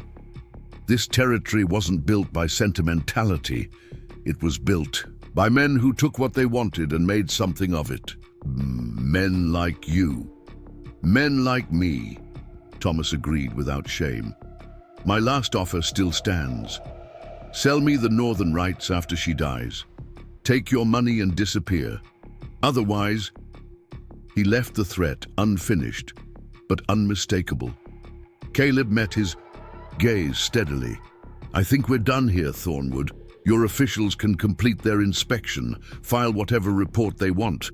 The mineral claims are registered, the land is legally occupied, and Judge Wilson is prepared to testify to 30 years of continuous use." Thomas studied him with cold calculation. "You've surprised me, Mitchell. I expected a simple fortune hunter, easily intimidated. But this changes nothing. There are many ways to skin a cat, or separate a cowboy from land he doesn't deserve." Down, the implicit threat lingered in the air as Thomas turned and walked out, joining his men for the boundary inspection. Caleb watched from the veranda as they rode toward the north section, Jacob and 2 ranch hands accompanying them. Judge Wilson joined him, concern evident in his aged features. Thomas won't give up easily. The Thornwood temper is legendary. The Colonel could control his, channel it productively. Thomas never learned that discipline.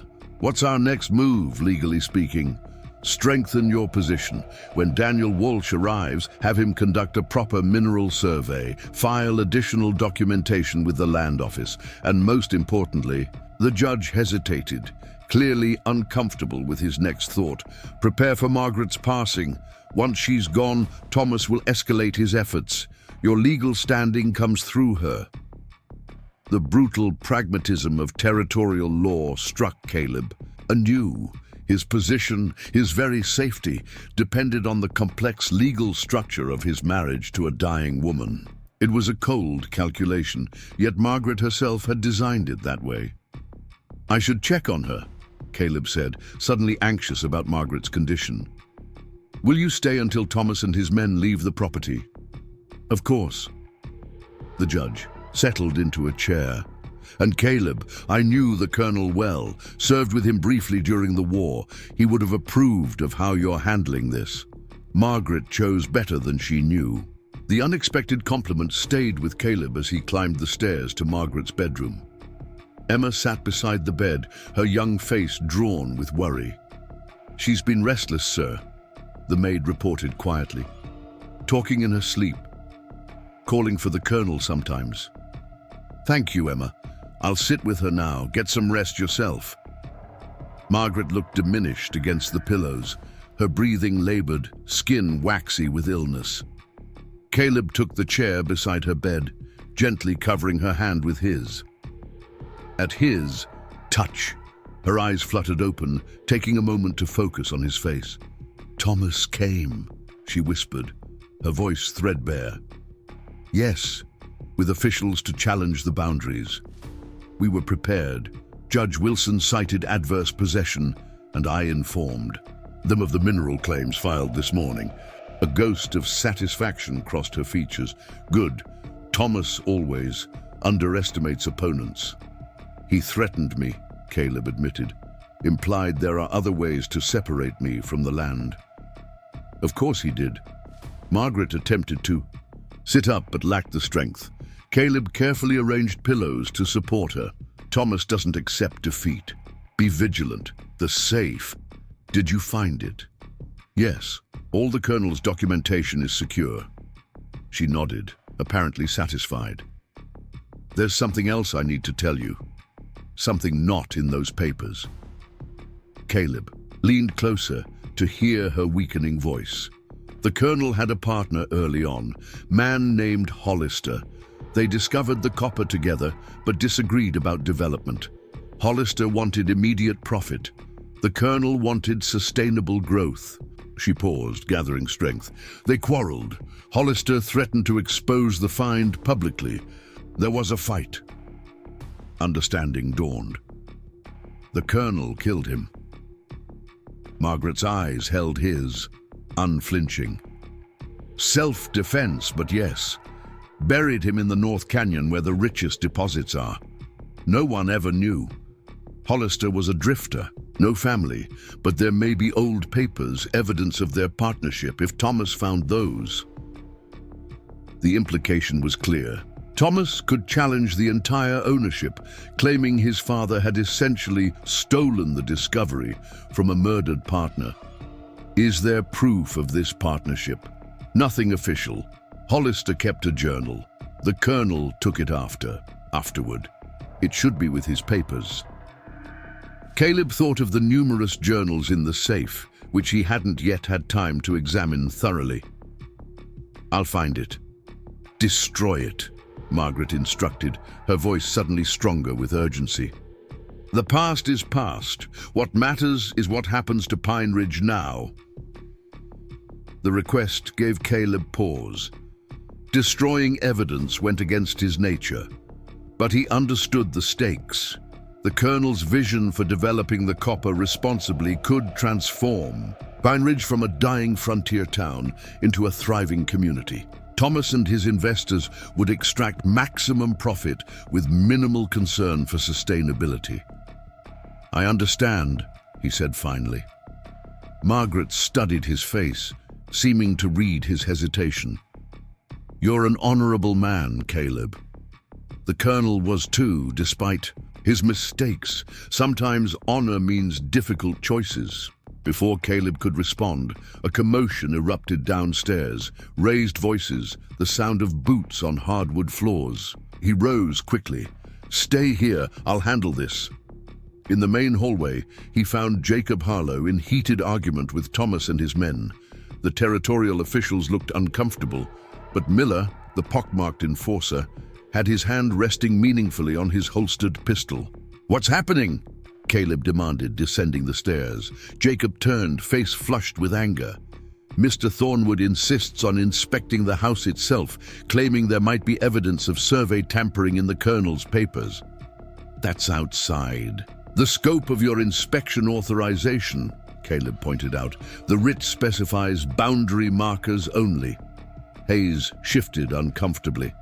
Technically, Mr. Mitchell is correct. Our authority extends to physical property boundaries, not private papers. Thomas's expression was calculating. Unless those papers constitute evidence of fraud, I have reason to believe my father's partner, James Hollister, may have been the original discoverer of minerals on the north section. Any documentation regarding that partnership would be relevant to our investigation. The name sent a chill through Caleb. Somehow Thomas had learned of Hollister. Had Lawson overheard Margaret's delirium? Or had Thomas already found some evidence of the partnership? If you have specific allegations, file them formally with the territorial courts, Judge Wilson intervened, joining them from the parlor. A fishing expedition through private family papers requires a specific warrant which you do not possess. Thomas's jaw tightened with frustration. This isn't over, Mitchell. Not by a long shot. He gestured to his companions. We've seen enough for today. Hayes, I expect a detailed report on those boundary discrepancies by tomorrow. After they departed, Caleb turned to Jacob. Double the men watching the property tonight. No one enters without my knowledge. Yes, sir. The foreman hesitated. Sir, during the inspection, they took particular interest in the North Canyon. Miller was asking questions about old mines, abandoned diggings, almost like he was looking for something specific. The North Canyon, where Margaret had said Hollister was buried. Make sure that area is watched especially closely. Judge Wilson waited until Jacob left before speaking. Thomas mentioned James Hollister. That's a name I haven't heard in 30 years. Caleb studied the elderly jurist. You knew him. Knew of him, prospector, drifter. Worked with the Colonel briefly in the early days. Disappeared suddenly in 73 or thereabouts. The judge's sharp eyes narrowed. There were rumors, nothing substantial. The Colonel was different after Hollister vanished. More driven, more secretive about the north section. Did anyone investigate the disappearance? Drifters vanished all the time in those days. No family came looking, no questions were raised officially. The judge straightened his vest, a nervous gesture. But if Thomas is raising Hollister's name now, he must have found something. A letter, perhaps, or an old mining claim. Caleb needed to find Hollister's journal immediately. If it contained evidence of the partnership, or worse, details about their final confrontation, it could undermine everything Margaret and the Colonel had built. Judge, I need to review the Colonel's papers thoroughly. Can you stay a bit longer? I may need legal interpretation of what I find. Of course, the judge looked troubled. But Caleb, whatever you discover, remember that the law of the territories was flexible in those early days. Many good men made difficult decisions. Caleb returned to the study, closing the door behind him. The Colonel's journals sat in neat chronological order, leather-bound volumes dating from his arrival in Montana Territory through the final years of his life. Caleb located the volume covering 1873, the period when Hollister would have disappeared. There was no explicit mention of Hollister or any confrontation. The Colonel's writing was precise, detailing ranch operations, cattle purchases, weather conditions, normal documentation. But there were gaps. A 10-day period in June had no entries at all, followed by a terse note. North section secured, future operations to proceed as planned. Among the papers from the safe, Caleb found a smaller notebook of different manufacture, cheaper, with a faded canvas cover rather than leather. The handwriting inside was different too, less educated, more erratic. The first page bore the inscription, Property of James Hollister, 1872. Hollister's journal, the evidence Margaret had instructed him to destroy. Caleb hesitated, torn between conflicting imperatives. His military background had instilled a deep respect for truth and evidence. Yet Margaret's plea resonated. The journal could undermine the Colonel's vision for Pine Ridge, allowing Thomas and his investors to pillage the land for short-term profit. The moral dilemma was interrupted by a soft knock at the study door. Emma entered, her young face pinched with worry. "Mr. Mitchell, Mrs. Thornwood is asking for you. She's not well, sir." Caleb quickly secured the journals in the safe and hurried upstairs. Margaret lay against her pillows, breathing shallow, face gray with pain. Dr. Bennett from Silver Creek had finally arrived and stood at her bedside, expression grave. "Mr. Mitchell," the doctor acknowledged. "I've given Mrs. Thornwood something for the pain, but her heart is failing rapidly. I'm afraid there's little more I can do." Margaret's eyes found Caleb's face. She beckoned weakly, and he moved to her side, taking her frail hand in his. "Did you find it?" she whispered. "Yes." "And?" He hesitated. "Not yet. There are decisions to make first." Understanding flickered in her pale eyes. "No time for indecision. Thomas will move quickly once I'm gone." Her fingers tightened on his with surprising strength. "Promise me, Caleb, Pine Ridge will have its future, not just profit seekers." The raw determination in her voice moved him deeply. This woman, facing death, cared more about the community's future than her own comfort or legacy. "I promise," he said softly. "The Colonel's vision will be realized." A hint of a smile touched her lips. "I chose well," she whispered. "Better than I knew." Her gaze shifted to the window, where afternoon light streamed through lace curtains. Beautiful land, worth protecting. Dr. Bennett touched Caleb's shoulder. "She needs rest now. The medication will help her sleep." Caleb nodded, gently releasing Margaret's hand. "I'll be nearby if she needs me." In the hallway, the doctor spoke frankly. "Mr. Mitchell, I don't wish to give false hope. Mrs. Thornwood's condition is terminal. It could be days or merely hours. I understand. Thank you for coming, Doctor." "Of course, I'll stay tonight in case." He left the sentence unfinished, but the meaning was clear. Caleb returned to the study, mind churning with conflicting thoughts. Margaret was dying, Thomas was plotting, and a dead man's journal might destroy everything the Colonel and Margaret had worked to build. The weight of responsibility pressed down like a physical burden. He reopened the safe and retrieved Hollister's journal, forcing himself to read it thoroughly. The entries detailed Hollister's prospecting activities, his partnership with Colonel Thornwood, and their discovery of copper deposits in the North Canyon. Hollister had wanted immediate development, bringing in outside investors. The Colonel had advocated patience, controlled development that would benefit the region long-term. The final entries were revealing. Hollister had threatened to sell information about the deposits to mining interests in Helena. He described the Colonel as obsessed with his grand vision and unwilling to see reason. The very last entry, dated June 12, 1873, read, "Confronting T today. Either we develop this claim properly or I find partners who will. Too rich to sit waiting for his perfect moment." There was no account of the confrontation itself, just the empty pages that followed, but the journal established Hollister's partnership claim to the discovery. In the wrong hands, Thomas's hands, it could unravel everything. A knock at the study door interrupted his thoughts. Jacob Harlow entered, removing his hat. "Rider coming fast from town," he reported. "It's Will Cooper from the Rocking M." Caleb rose quickly. "Something's wrong." Will Cooper was dismounting in the front yard when Caleb emerged from the house. His expression confirmed trouble before he spoke. "Mitchell, Thomas Thornwood's men are in town, talking openly about coming out here tonight. Will accepted. The canteen Jacob offered, drinking deeply before continuing.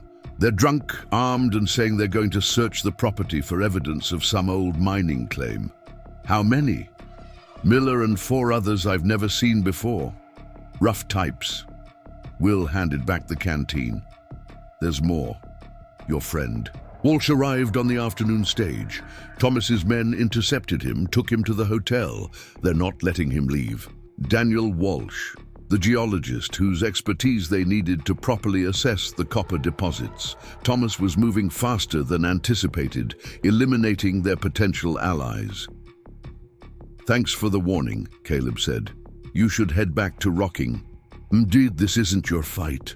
Will shook his head stubbornly. Made it my fight when you rode out here. I'm staying. Will gestured toward the bunkhouse. How many men can you muster? Jacob Harlow answered. 8 good hands, all ranchmen, not gunfighters, plus Mr. Mitchell and myself. 10 against 5, Will calculated. Decent odds if it comes to trouble. Caleb nodded, decision forming. Jacob, gather the men. Rifles, ammunition. Post lookouts along the main road and the North Trail. I want warning when they come. As Jacob hurried to comply, Caleb turned to Will. We need to get Walsh out of town. He's the expert who can properly document the copper deposits. Thomas's men are watching the hotel, and the stage doesn't. Run again until tomorrow afternoon. Then we need a distraction. Caleb considered their options. Judge Wilson is still here. His authority might help. The elderly judge joined them on the veranda, having overheard the conversation. I can certainly try, but Thomas has connections with the new territorial officials. My influence isn't what it once was. We need Walsh, Caleb insisted. Without proper geological documentation, our mineral claims won't stand against serious legal challenge. Will Cooper shifted his weight, considering. I could create a commotion in town, get the sheriff to arrest Thomas's men for disturbing the peace, might give Walsh a window to slip away. Too risky, Caleb decided, and Thomas would only send others. He turned to the judge. What about a court order? Something official requiring Walsh's expert testimony here at Thornwood? Judge Wilson stroked his beard thoughtfully. I could issue a subpoena for a deposition. Claim it's related to the boundary dispute Thomas himself initiated, legally sound, and would require the sheriff to ensure Walsh's safe passage here. Do it, Caleb said. Meanwhile, we prepare for unwelcome visitors. As twilight descended, on Thornwood Valley Ranch, the atmosphere grew tense. Ranch hands positioned themselves strategically around the property, rifles at the ready. Caleb established a command post in the study, where maps of the property allowed him to track potential approaches. Judge Wilson had ridden back to town with his official subpoena, accompanied by 2 ranch hands for protection. Margaret remained unconscious, Dr. Bennett keeping vigil at her bedside. Her condition had stabilized temporarily, but the doctor held out little hope for recovery. The immediate crisis was managing Thomas's impending incursion while protecting both Margaret and the evidence of the copper deposits. Hollister's journal remained a problem. Caleb had read it thoroughly now, understanding its explosive potential if it fell into Thomas's hands. Yet he hesitated to destroy it, as Margaret had urged. The truth it contained, however dangerous, felt important to preserve. Jacob Harlow entered the study without knocking, his weathered face grim. Rider from the north lookout, 5 men approaching through the timber trying to stay hidden, Miller's with them. They're avoiding the main road, Caleb noted, coming in the back way. Likely heading for the North Canyon, Jacob suggested, where you said the richest deposits are, and where Hollister was buried. Thomas must have pieced together enough of the story to suspect crucial evidence there. Perhaps he'd found correspondence, or old maps, or even tracked down someone who remembered the mysterious disappearance. How long until they reached the property line? 20 minutes, maybe less. Caleb made a swift decision. I need to get to the North Canyon before they do. Have 3 men meet me at the stables, armed. You stay here, protect the house, and Mrs. Thornwood. What are you looking for? Caleb hesitated, then decided Jacob deserved the truth. Hollister's remains. He was the colonel's partner in discovering the copper. They quarreled, fought. Hollister died. If Thomas finds the body first, he could use it to challenge everything. Claim the colonel murdered his partner to steal the discovery. Jacob's expression remained impassive, but understanding flashed in his eyes. The colonel was a good man who sometimes made hard choices. I'll have the men ready in 5 minutes. Caleb secured Hollister's journal in his inside pocket, then retrieved the Winchester rifle and ammunition from the gun cabinet. He would need to decide what to do with both the journal and whatever they found in the canyon, but those decisions could wait. For now, they needed to intercept Thomas's men before they reached any potential evidence. The night was clear, stars scattered across the Montana sky like diamond dust. Caleb led his small group, Will Cooper and 3 experienced ranch hands, along a creek bed that provided cover as they approached the North Canyon. They rode in silence, each man understanding the stakes. The canyon opened before them, a deep gash in the earth carved by ancient waters. In daylight, it revealed streaks of red and gold in the rock walls, iron and other minerals accompanying the copper deposits. Now, in darkness, it was a black mouth swallowing the starlight. "Where exactly are we looking?" Will whispered, as they dismounted, securing their horses in a stand of pine. "Margaret said near the richest deposits," Caleb replied. The colonel's maps marked several sites along the eastern wall. They moved cautiously into the canyon, rifles ready. One of the ranch hands, an older man named Peterson, knew the terrain best and led them toward a narrow side gulch where unusual blue-green rocks had been noted on the colonel's geological maps. "If I was hiding something," Peterson murmured, "that's where I'd put it. Natural cave formations, easy to block off after." They had just reached the mouth of the side gulch when a voice called from above. "That's far enough, Mitchell." 5 silhouettes appeared on the ridge overlooking their position. Thomas Thornwood and his men, including the pockmarked Miller, all with rifles aimed downward. They had been outflanked, caught in the bottom of the canyon with limited cover. "Throw down your weapons," Thomas ordered. "I have no desire for bloodshed, but I will have what I came for." Caleb signaled his men to spread out, using what cover they could find among the boulders. "What exactly did you come for, Thornwood?" "Undo? Don't play ignorant. You know exactly what's buried in this canyon. The evidence that proves my father stole his discovery from his rightful partner." Thomas's voice echoed slightly against the canyon walls. "Hollister's remains, and whatever proof he carried. And if we find it, what then?" "Then I file a legal claim based on partnership inheritance. Hollister had no family. His interest would revert to my father's estate, of which I am the primary blood heir."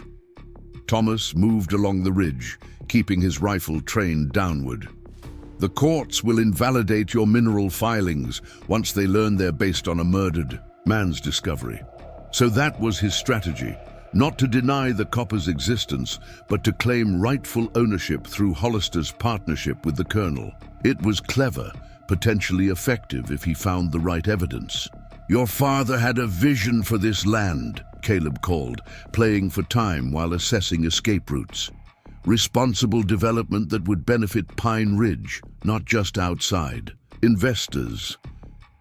"My father had delusions of grandeur," Thomas replied dismissively. "The copper will be developed either way. The only question is who profits." Movement at the canyon entrance caught Caleb's eye. Additional riders approaching in the darkness. Thomas's reinforcements, perhaps. Their situation was deteriorating rapidly. "Last chance, Mitchell," Thomas called. Surrender now, help us locate Hollister's remains, and I'll ensure you walk away with enough money to start fresh elsewhere.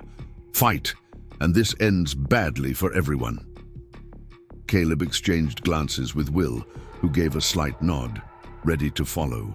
Whatever decision Caleb made, the ranch hands looked equally determined, unwilling to abandon their position despite the odds. Before Caleb could respond, gunfire erupted.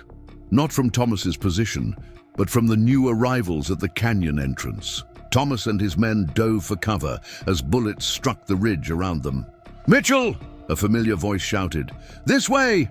Judge Wilson had returned and brought the sheriff and several deputies with him. They provided covering fire as Caleb and his men retreated toward the canyon entrance. In the confusion, Thomas and Miller disappeared over the ridge while their companions returned fire. The darkness made accurate shooting difficult, turning the exchange into a noisy but largely ineffective demonstration of force. When Caleb reached the canyon entrance, he found not only the sheriff, but Daniel Walsh, the geologist he'd summoned from Helena, mounted alongside Judge Wilson. "Your friend is quite persuasive," Walsh said by way of greeting, extending his hand from horseback. Convinced the sheriff that Thomas Thornwood was attempting claim jumping with armed men. Sheriff Parker, a barrel-chested man with a gray mustache, looked less than pleased with the situation. "Judge Wilson's court order. You got your friend released from that hotel, but I didn't sign up for a shooting war, Mitchell. What the hell is going on out here?" "Land dispute with complications," Caleb replied, keeping it simple.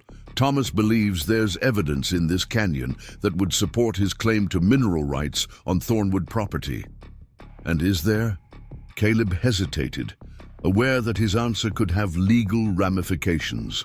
"There may be historical artifacts related to early exploration of the property, nothing that changes the current legal ownership." The sheriff studied him skeptically. "Artifacts worth shooting over?" "Thomas fired first," Judge Wilson interjected smoothly. "And technically, he and his men are trespassing on private property while armed, a serious offense in itself." More gunfire from the ridge interrupted their conversation. Thomas's men had regrouped and were maintaining a steady barrage, though still hampered by darkness. "We need to withdraw," Caleb decided. "Back to the ranch house. This position is too exposed." The sheriff nodded agreement. "My deputies will cover the retreat. But Mitchell, this isn't over. I expect full explanations in the morning." They fell back in orderly fashion, the deputies maintaining suppressing fire until everyone had mounted and begun the ride back to Thornwood Ranch. Thomas and his men didn't pursue immediately, perhaps wary of the increased numbers opposing them. Caleb rode alongside Daniel Walsh, finally able to brief the geologist on the situation. Walsh was a compact, scholarly man with spectacles and a trimmed beard, looking more professor than former cavalry scout, but his eyes were sharp with intelligence. "Copper deposits, you say? How extensive?" "The colonel's samples and preliminary surveys suggest very significant findings," Caleb explained. "But we need professional documentation to solidify the claims, especially now that they're being challenged." Walsh nodded thoughtfully. "I'll need to examine the samples. Review the maps. If the deposits are as substantial as you suggest, this could be one of the largest finds in the territory." He adjusted his spectacles. "Though I'm curious why Mrs. Thornwood waited so long to develop it." The colonel had specific ideas about responsible development. Margaret honored those wishes, waiting for the right time and the right people. And Caleb hesitated, then added, "There are complications. An early partner disappeared under questionable circumstances. Thomas is using that to challenge ownership. Hence tonight's armed expedition." Walsh seemed unperturbed by the unsavory implications. "Mining history is filled with such complications. What matters now is establishing the geological facts and securing proper legal standing for development." They reached the ranch house to find Jacob Harlow had fortified the position admirably. Additional men from nearby Thornwood range stations had arrived, nearly doubling their defensive force. Lanterns illuminated the yard, eliminating potential hiding spots for attackers. Emma met them at the door, her young face tight with anxiety. "Mr. Mitchell, Dr. Bennett has been asking for you. Mrs. Thornwood is awake and insisting on speaking with you immediately." Caleb dismounted quickly, passing his reins to a ranch hand. "Walsh, go with Jacob. He'll show you the colonel's samples and surveys. Sheriff, Judge Wilson can explain the legal situation more thoroughly in the parlor." He took the stairs. Two at a time, concern for Margaret overriding exhaustion. Dr. Bennett met him outside her bedroom, his expression grave. "She's had a moment of clarity, but it won't last," the doctor warned. "Her heart is failing rapidly now. Whatever she needs to tell you, listen carefully. It may be your last conversation." Caleb nodded understanding and entered the dimly lit bedroom. Margaret lay against her pillows, skin nearly translucent in the lamplight, but her eyes were alert, focused intently on his face as he approached. "You've been fighting," she observed, her voice barely above a whisper. "Thomas and his men came looking for Hollister. We intercepted them." Caleb took her frail hand in his. "The sheriff is here now, and Daniel Walsh arrived from Helena." A hint of satisfaction crossed her features. "Good. Walsh will verify the deposits properly." Her fingers tightened weakly on his. "Did they find anything in the canyon?" "No. We stopped them before they could search thoroughly. You must go back. Tonight." Urgency lent strength to her voice. "Not just for Hollister. The colonel left something there. Insurance." Caleb leaned closer. "What kind of insurance?" "A metal box, buried with Hollister. Contains his signed agreement, giving the colonel full rights to any discoveries in exchange for a cash payment." Her breathing grew labored with the effort of speaking. The colonel was many things, but not a murderer. It was self-defense. Hollister drew first, but he prepared for legal challenges, documented everything. The revelation changed the entire complexion of the situation. Not just a body that could incriminate the colonel, but documentation that could legitimize his claim to the copper deposits. "Where exactly in the canyon?" "East wall, where the blue-green rocks show clearly, under a cairn marked with a carved T on the bottom stone." Her voice faded, strength ebbing. "Find it before Thomas does. Everything depends on it." Dr. Bennett appeared at Caleb's shoulder. "She needs rest now." Caleb squeezed Margaret's hand gently. "I'll find it, I promise." Her eyes held his, communicating more than words could express. Trust, urgency, and something deeper that had grown between them, despite the unusual circumstances of their relationship. "The colonel would have liked you," she whispered as her eyes fluttered closed. "A man who understands responsibility." In the hallway, Dr. Bennett spoke plainly. "She's rallied temporarily, but the strain on her heart is too great. I don't expect her to last through the night." The blunt assessment hit Caleb harder than expected. Despite the business nature of their arrangement, he had come to respect Margaret deeply. Her strength, her determination to honor her husband's vision, her clear-eyed pragmatism in the face of death. "I need to go out again," he told the doctor. "There's something critical I must find before Thomas's men return to the canyon." "She might not be here when you return," Bennett warned. "She understands that better than anyone," Caleb replied. "This is what she's fighting for." Downstairs, he found the sheriff and Judge Wilson in heated conversation in the parlor. The sheriff looked up as Caleb entered, his expression skeptical. "Your judge friend has been explaining the copper situation," Sheriff Parker said.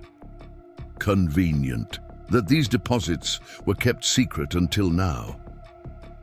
The colonel's decision, continued by Mrs. Thornwood, Caleb explained.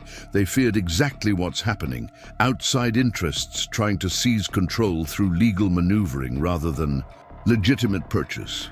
Thomas Thornwood is still the Colonel's son and heir, the sheriff pointed out. His claim has standing. The terms of the Colonel's will were clear, Judge Wilson countered. Thomas received a specific inheritance. The ranch and its assets went to Margaret with the authority to determine subsequent disposition. The sheriff remained unconvinced. And now she's married a young cowboy who stands to inherit valuable mineral rights. Folks will talk, Mitchell. Let them, Caleb replied beyond caring about appearances. I need to return to the North Canyon immediately. There's documentation there that will settle Thomas's claims once and for all. Judge Wilson looked alarmed. What documentation? Hollister's signed agreement transferring all rights to the Colonel. Margaret just told me where to find it. Caleb turned to the sheriff. I need your help, official escort, to recover legal documents relevant to this dispute. Sheriff Parker hesitated, weighing his options. He was an elected official, and the politics of the situation were complex. Thomas had connections in Helena, but Judge Wilson commanded local respect, and property rights were sacrosanct in territorial law. 2 deputies, he decided finally. Official capacity only. I don't want more gunplay if it can be avoided. Understood. Caleb turned to Daniel Walsh, who had joined them from the study. The geological samples. Extraordinary, Walsh confirmed, eyes bright with professional excitement. Based on what I've seen so far, we're looking at one of the richest copper deposits in Montana. The Colonel's documentation was remarkably thorough for an amateur. That documentation will mean nothing if Thomas finds Hollister's remains first and spins his own narrative, Caleb pointed out. We need to move quickly. They assembled a small party, Caleb, Walsh, Will Cooper, and 2 deputies. The sheriff remained at the ranch house with Judge Wilson to maintain order and protect Margaret. Jacob Harlow provided detailed directions to the specific area Margaret had described, having worked the north section for decades. The Blue Rock outcropping is unmistakable, Jacob explained. Even at night, it has a distinctive color if you have lanterns. The Colonel spent considerable time there in the early years, surveying personally. If he left something hidden, that would be the place. They rode out under a sky now clouded over, reducing visibility further. Caleb carried Hollister's journal inside his jacket, still uncertain what to do with it.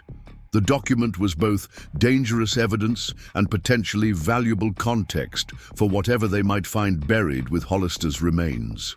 The North Canyon was silent when they arrived, no sign of Thomas or his men. They proceeded cautiously nonetheless, the deputies taking flanking positions while Walsh consulted a copy of the Colonel's geological map. The blue-green outcroppings should be approximately 200 yards ahead along the eastern wall, the geologist directed. Copper carbonates, azurite and malachite, often present that distinctive coloration. They advanced slowly, lanterns shuttered to narrow beams that minimize their visibility from above. The canyon walls loomed dark on either side, creating an oppressive sense of vulnerability. If Thomas had positioned men on the ridges, they would be exposed targets. Will Cooper scouted ahead, moving with the silent efficiency of an experienced outdoorsman. He returned after 10 minutes, expression tense. Someone's been digging recently, he reported in a hushed voice. Fresh soil disturbance near the blue, rocks, bootprints in the soft ground. Caleb's heart sank. Thomas beat us here. Maybe, Will conceded, but no sign of them now, and whatever they were digging for, they didn't take much time.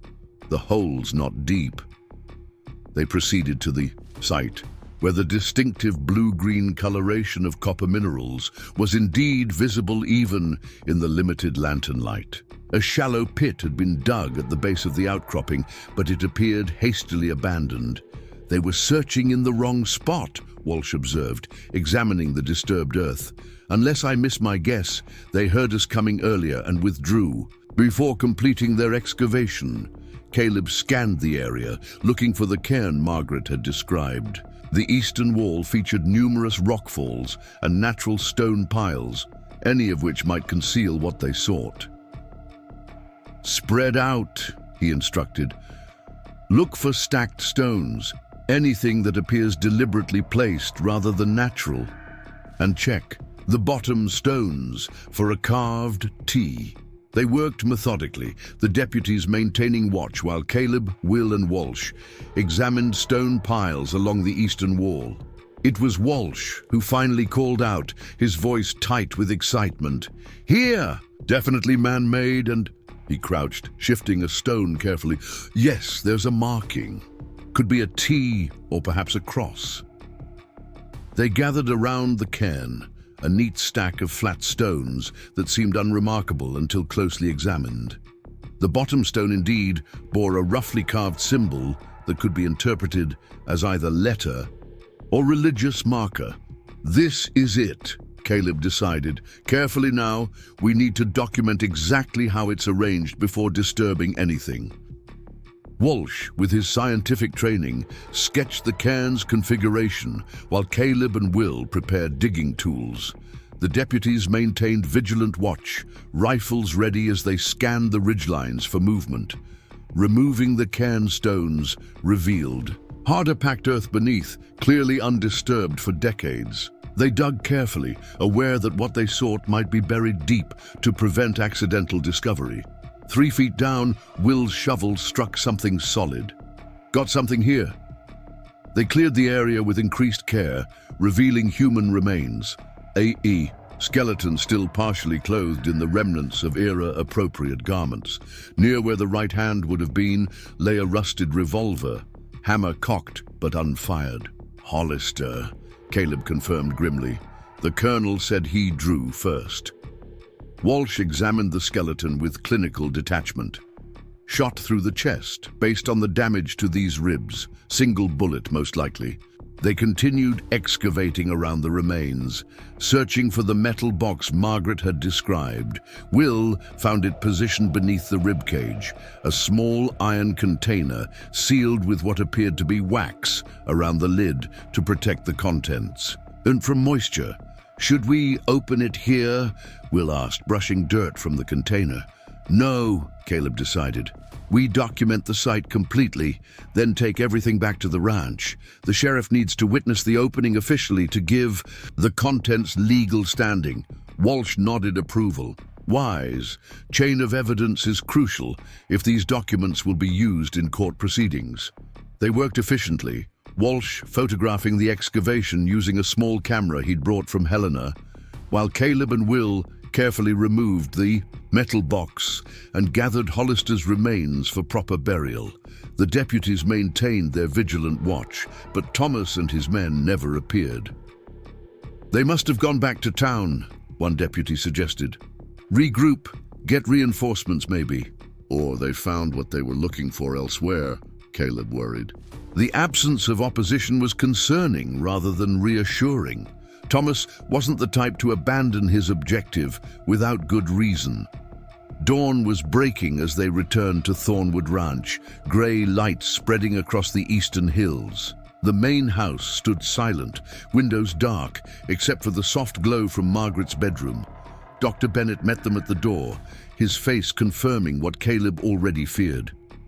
"She passed an hour ago," the doctor said quietly, "peacefully, in her sleep."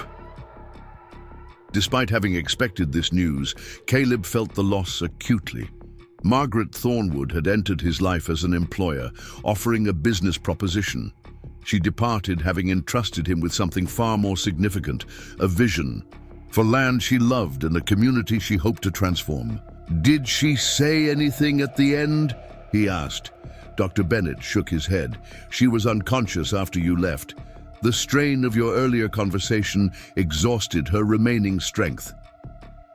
The sheriff emerged from the parlor, looking somber. "I've sent word to the undertaker in Pine Ridge. Under the circumstances, we should proceed with formal documentation of Mrs. Thornwood's passing immediately. The clinical language of death, documentation, procedures, legalities, seemed entirely inadequate to mark Margaret's passing. Yet Caleb understood the necessity. Thomas would challenge everything now, seeking any procedural flaw to undermine Margaret's decisions. "We found what we were looking for," Caleb informed the sheriff, presenting the metal box. "Hollister's remains and this container, which allegedly holds documentation of his business arrangement with the colonel." Sheriff Parker examined the box with professional interest. "Sealed tight. We should open it with witnesses present. Judge Wilson and Dr. Bennett will suffice for legal purposes." They gathered in the colonel's study, a fitting location given the content's significance to his legacy. Caleb carefully broke the wax seal and opened the container to reveal papers preserved remarkably well, protected from the elements by the thorough sealing. Judge Wilson examined the documents first, his legal training allowing him to quickly assess their significance. "Quite extraordinary," he murmured. "A formal agreement dated June 10th, 1873, 2 days before Hollister's disappearance, transferring all his interest in any mineral discoveries on Thornwood land to Colonel Thornwood, in exchange for $5,000 in gold, signed by both parties and witnessed by..." The judge paused, surprise evident. "By me, apparently, though I have no recollection of this specific document." "You witnessed many documents for the colonel," Dr. Bennett reminded him. "It was a regular occurrence in those days." "Indeed," the judge continued examining the papers. "There's more. A statement in Hollister's handwriting acknowledging receipt of payment, and a separate document, a personal letter from Hollister to someone named Mary in San Francisco, never sent. It mentions his intention to leave Montana after concluding business with Colonel Thornwood." Sheriff Parker leaned forward, skeptical. "Convenient documents, almost too perfect, yet entirely consistent with what we know," Judge Wilson countered. "The colonel was meticulous about legal matters. If he anticipated future challenges, he would have ensured proper documentation." The sheriff remained doubtful. "Thomas Thornwood will claim these were fabricated, planted with the body to create a false narrative. The letter to Mary would be difficult to fabricate," Walsh pointed out. "Handwriting experts can verify its authenticity against the journal Mr. Mitchell possesses." Caleb removed Hollister's journal from his jacket, placing it alongside the other documents. "This provides context for their partnership and the final disagreement. Hollister's own words describe his intention to confront the colonel about developing the copper immediately." Judge Wilson examined the journal with interest. "Where did this come from?" "The colonel kept it," Caleb explained, deciding transparency was now the best approach. "Margaret gave it to me for safekeeping. She suggested destroying it, but I couldn't bring myself to eliminate historical evidence." The judge nodded approval. Integrity in difficult circumstances. The colonel would have appreciated that. He gathered the documents carefully. "These establish clear legal title to the mineral discoveries. Combined with the properly filed claims you submitted yesterday, they create a nearly unassailable position." "Nearly?" Caleb questioned. "Thomas will still fight," the judge warned. "He has resources, connections in Helena. And now, with Margaret's passing, he'll claim blood relationship should override your marriage arrangement." The reality of their situation crystallized for Caleb. Margaret was gone. The documentation they'd recovered would help legally, but the battle for Thornwood's future had only begun. Thomas would use every resource at his disposal to seize control of the copper deposits. Sheriff Parker collected the materials, placing them in an evidence pouch. "I'll secure these in my office, safe until formal proceedings begin. Meanwhile, Mr. Mitchell, as Mrs. Thornwood's widow, you have certain immediate responsibilities." The word widow struck Caleb oddly. Their marriage had been a business arrangement with a predetermined endpoint. Yet legally, that's exactly what he was. The surviving spouse with all the rights and obligations that entailed.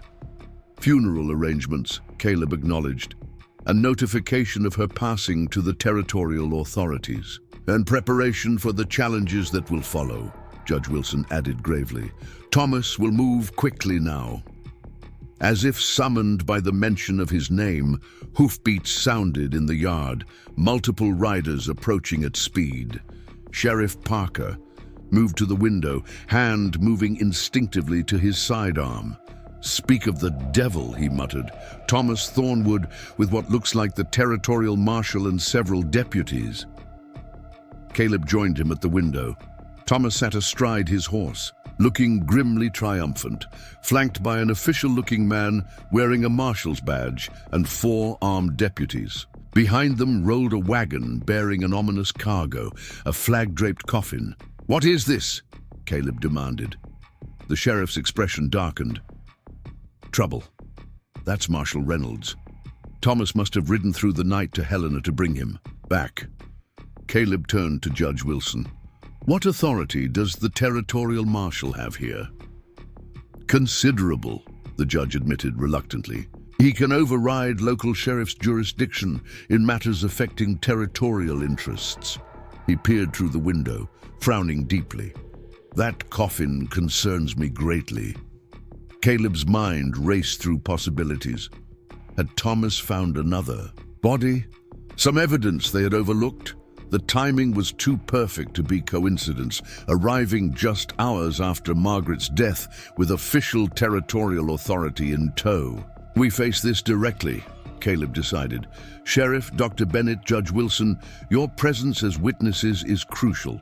Walsh, secure the geological samples and surveys in case we need to evacuate them quickly." They moved to the front veranda as Thomas and his party dismounted. The territorial marshal, a tall, severe man with close-cropped grey hair, approached with the confident stride of someone accustomed to authority.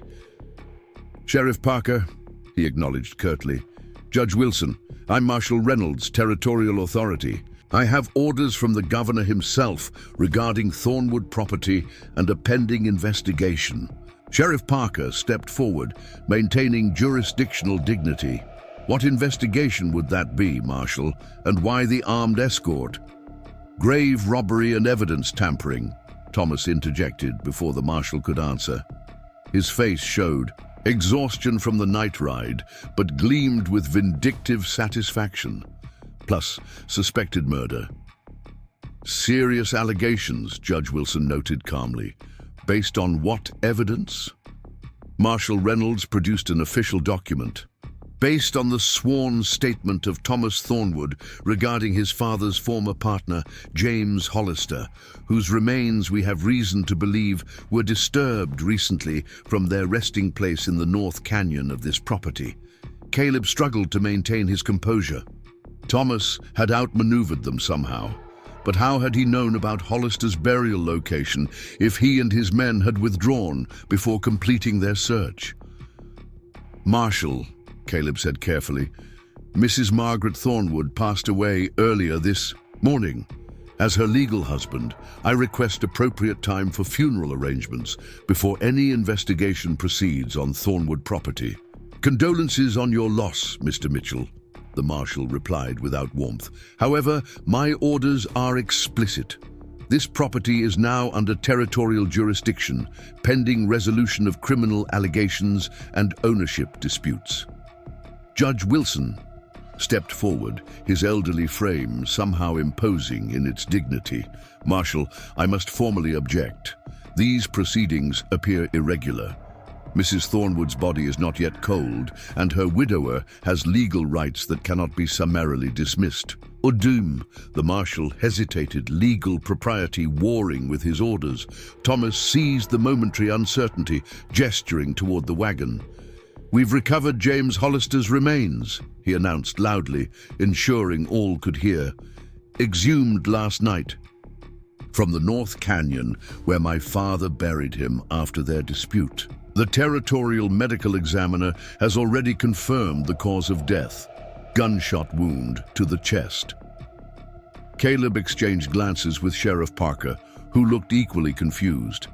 They had Hollister's remains secured inside the house, recovered, just hours ago. That's impossible, Caleb stated flatly. Hollister's remains are... Sheriff Parker subtly shook his head, warning against revealing what they'd found. Something wasn't right, and exposing their evidence prematurely could be dangerous. Thomas smiled thinly. What, Mitchell? Perhaps you'd like to explain to the marshal exactly what you know about Hollister's burial. It was a trap, Caleb realized. If he admitted knowledge of Hollister's location, it would support Thomas's allegations of grave robbery. If he denied it, they would produce whatever was in that coffin as proof of his deception. Dr. Bennett unexpectedly provided the solution. Marshal Reynolds, he said, stepping forward.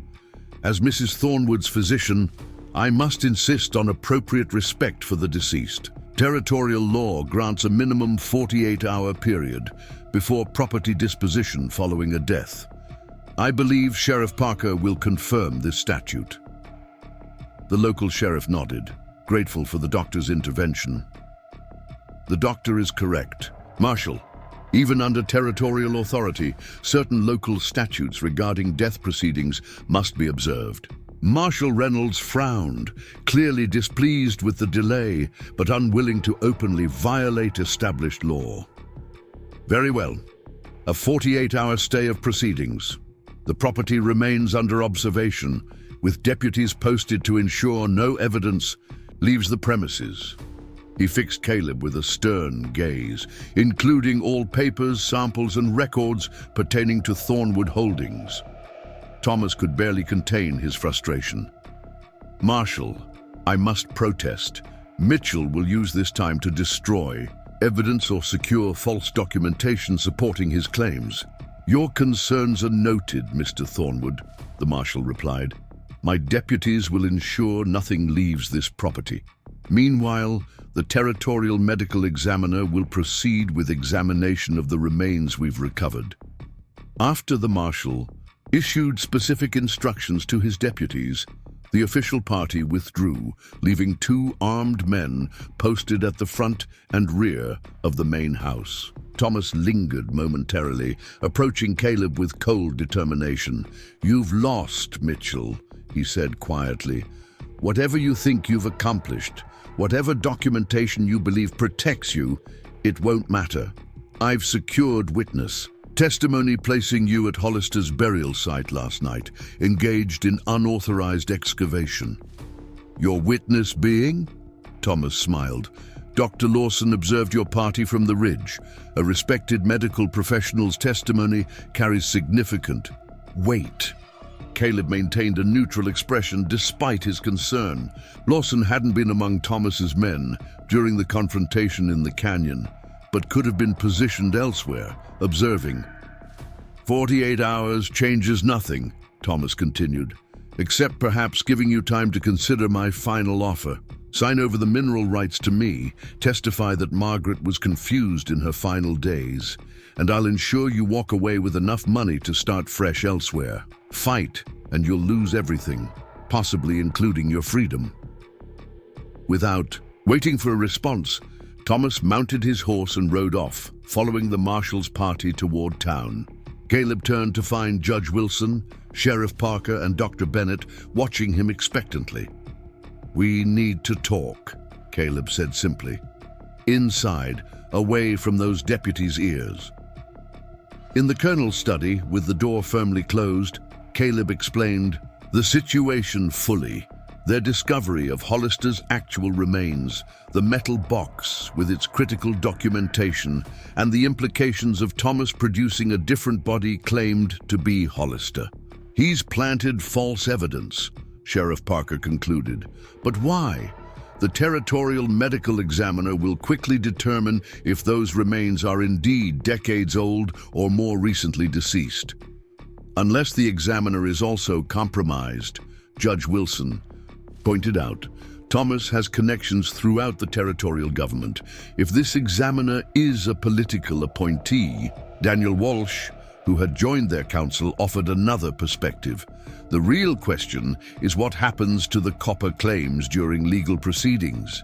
Mining law allows development of verified claims even during ownership disputes, provided proper bonds are posted. Exactly, Caleb realized. Thomas doesn't need to win permanently. He just needs temporary control long enough to bring in his investors and begin extraction. Once the ore starts flowing, possession becomes virtually impossible to reverse. Dr. Bennett shook his head in disgust. Using his stepmother's death as the opportunity. Shameful.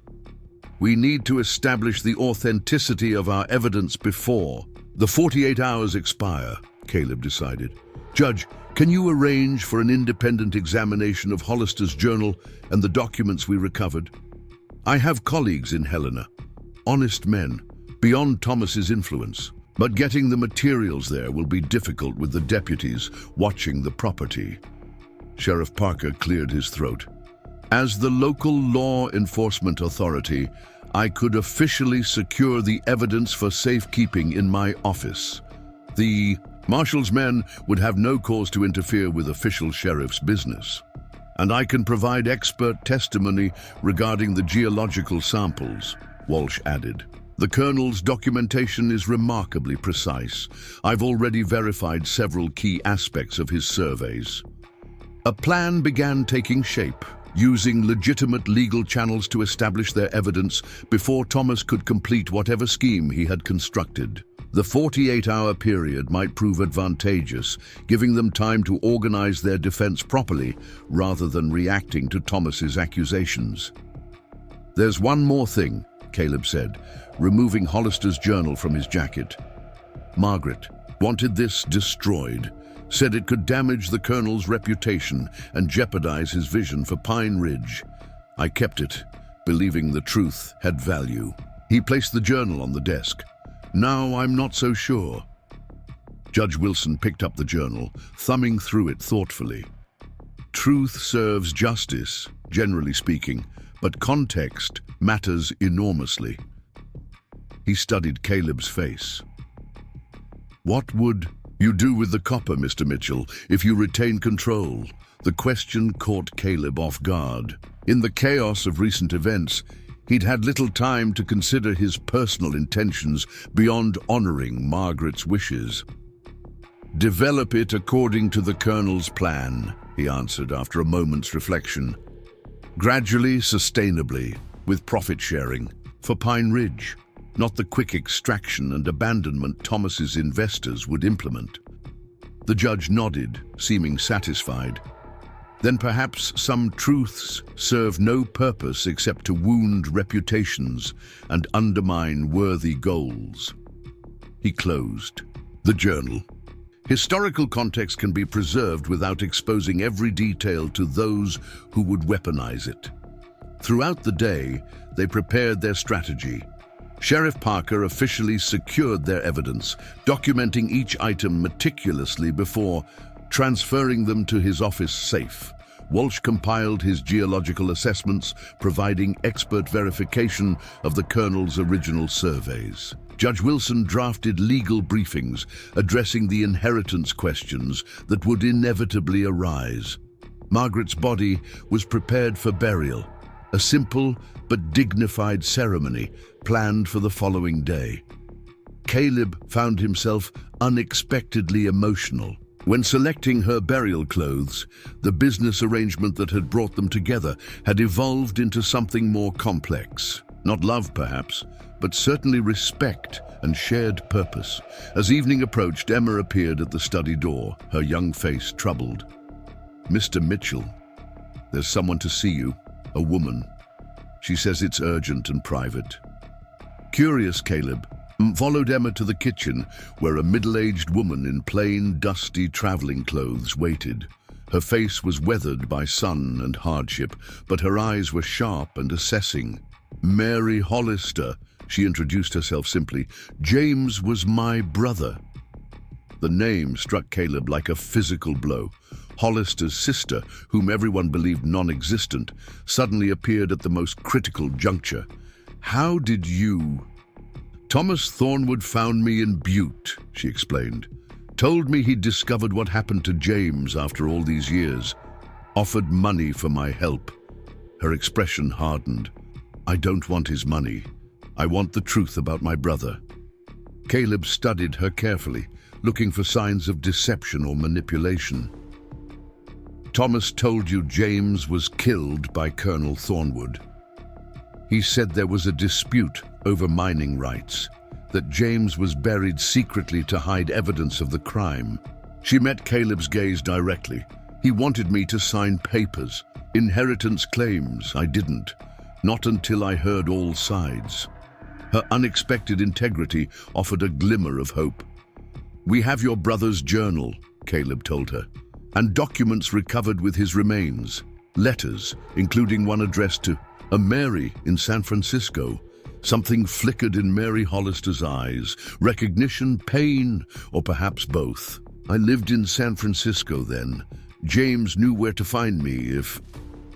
She didn't complete the thought. I want to see these things. Judge my brother's words for myself. Sheriff Parker was summoned with the secured evidence. Mary Hollister read her brother's journal slowly, carefully, her weathered fingers tracing his handwriting with melancholy familiarity. The unfinished letter to her brought tears. She quickly blinked away. This is James, she confirmed quietly. His writing, his dreams, his impatience. She closed the journal. He always wanted everything immediately, never understood the value of waiting, building properly. She examined the agreement, transferring rights to Colonel Thornwood next, her brow furrowing with concentration. $5,000 was a fortune then, enough to start fresh anywhere. She looked up at Caleb. Thomas said the Colonel killed him for the claim, that no money ever changed hands. The Colonel documented everything, Caleb explained, including your brother's receipt for payment. What happened afterward was self-defense, according to Margaret Thornwood. Mary considered this, weighing decades of uncertainty against the evidence before her. I need to see him, my brother, to say goodbye properly.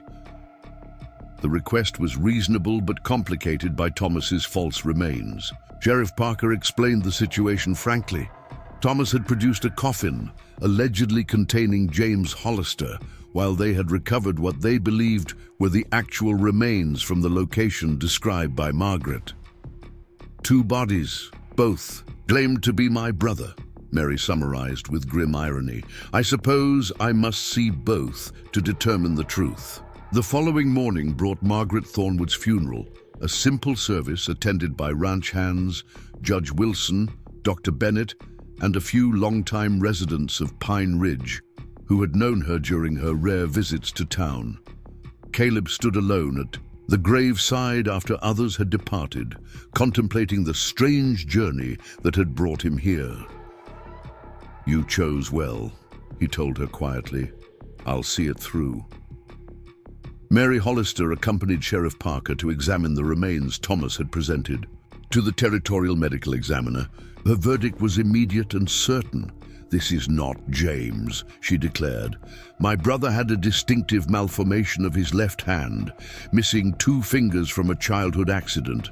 This skeleton has all finger bones intact. The territorial medical examiner, flustered by her certainty, admitted that Thomas had provided the remains with the explanation that they had been positively identified through personal effects found with the body. The examiner's report, quickly transmitted to Marshal Reynolds, created immediate complications for Thomas's accusations. Mary Hollister's subsequent identification of the actual remains recovered by Caleb's party, confirmed by the hand abnormality she described, further unraveled Thomas's scheme. Judge Wilson's legal colleagues in Helena, reviewing the documentation recovered with Hollister's body, authenticated both the agreement and Hollister's receipt of payment. The Colonel's meticulous record-keeping combined with Mary Hollister's testimony established a clear narrative that undermined Thomas's claims of murder and theft. The territorial governor, unwilling to be associated with what increasingly appeared to be fraudulent accusations orchestrated by Thomas, withdrew Marshal Reynolds and restored jurisdiction to local authorities. The 48-hour delay, intended to benefit Thomas, instead gave Caleb and his allies time to assemble irrefutable evidence. Thomas made one final attempt, appearing at Thornwood Ranch with his lawyer to challenge the marriage itself, claiming Margaret had been mentally incompetent when she wed Caleb. Judge Wilson performed the ceremony, Caleb pointed out calmly. He can testify to her competence. One witness, with long-time connections to Thornwood interests, Thomas's lawyer countered, hardly impartial. Then perhaps this will clarify matters, Judge Wilson interjected, producing a document from his briefcase. Margaret's sworn statement, recorded and notarized 3 days before her marriage, explicitly detailing her intentions, her sound mind, and her reasons for selecting Mr. Mitchell as her husband and partial heir. The document, another example of Margaret's meticulous preparation, effectively ended Thomas's legal challenges. The copper claims, properly filed and now supported by Walsh's expert geological documentation, were unassailable. Thomas departed Pine Ridge the following day, his investors withdrawing support after the public embarrassment of the failed grave robbery scheme. The territorial authorities, eager to distance themselves from the scandal, formally recognized Caleb's inheritance of the north section and its mineral rights. 1 month after Margaret's passing, Caleb sat on the veranda of Thornwood Ranch, watching the sunset paint the distant mountains in copper hues. Daniel Walsh had completed his comprehensive survey, confirming the deposits were even more extensive than the Colonel had documented. Development plans, following the Colonel's original vision, were proceeding cautiously. Mary Hollister had chosen to remain in Pine Ridge, accepting Caleb's offer to establish a proper memorial for her brother on Thornwood land. Her practical intelligence and direct manner had proven valuable during the legal aftermath, and Caleb found himself appreciating her company and counsel. The first school building will break ground next week, Caleb told her as she joined him on the veranda. The town council approved the plans yesterday. The Colonel would approve, she said. Margaret too. Building something that lasts beyond profit. Caleb nodded, feeling the weight of responsibility he'd inherited along with the land. The mining operation will begin small, expand gradually. Local hiring, fair wages, safety priorities. Not how most copper barons operate, Mary observed. No, Caleb agreed. But then, I'm not a baron, just a cowboy who married a wise woman. As darkness settled over Thornwood Valley Ranch, Caleb contemplated the strange journey fate had arranged. He had entered a marriage of convenience, seeking financial salvation, and inherited not just land and wealth, but a vision and purpose that transcended mere ownership. Margaret Thornwood had chosen better than either of them had realized, finding in a broke cowboy the integrity and determination needed to fulfill her husband's dream for Pine Ridge. The copper in the ground would bring prosperity, but the real wealth lay in how it would be developed, thoughtfully, sustainably, with benefits flowing to the community rather than distant investors. That was the true inheritance Margaret had entrusted to him, worth far more than the land itself. Lights began appearing in Pine Ridge, down in the valley, pinpricks of warmth against the gathering night. Caleb raised his coffee cup in a silent toast to the woman who had seen something in him worth believing in, and to the future they would never share, but that would bear both their imprints. Some called it luck, a penniless cowboy marrying a wealthy widow for her land. But as Thornwood Valley Ranch continued to thrive under his stewardship, and as Pine Ridge grew from dying frontier town to prosperous community, those who knew the full story understood it differently. It wasn't luck at all. It was vision, recognized and passed from one caretaker to the next, a legacy not of mere ownership, but of responsibility to the land and its people. Up next, you've got two more standout stories right on your screen. If this one hit the mark, you won't want to pass these up. Just click and check them out.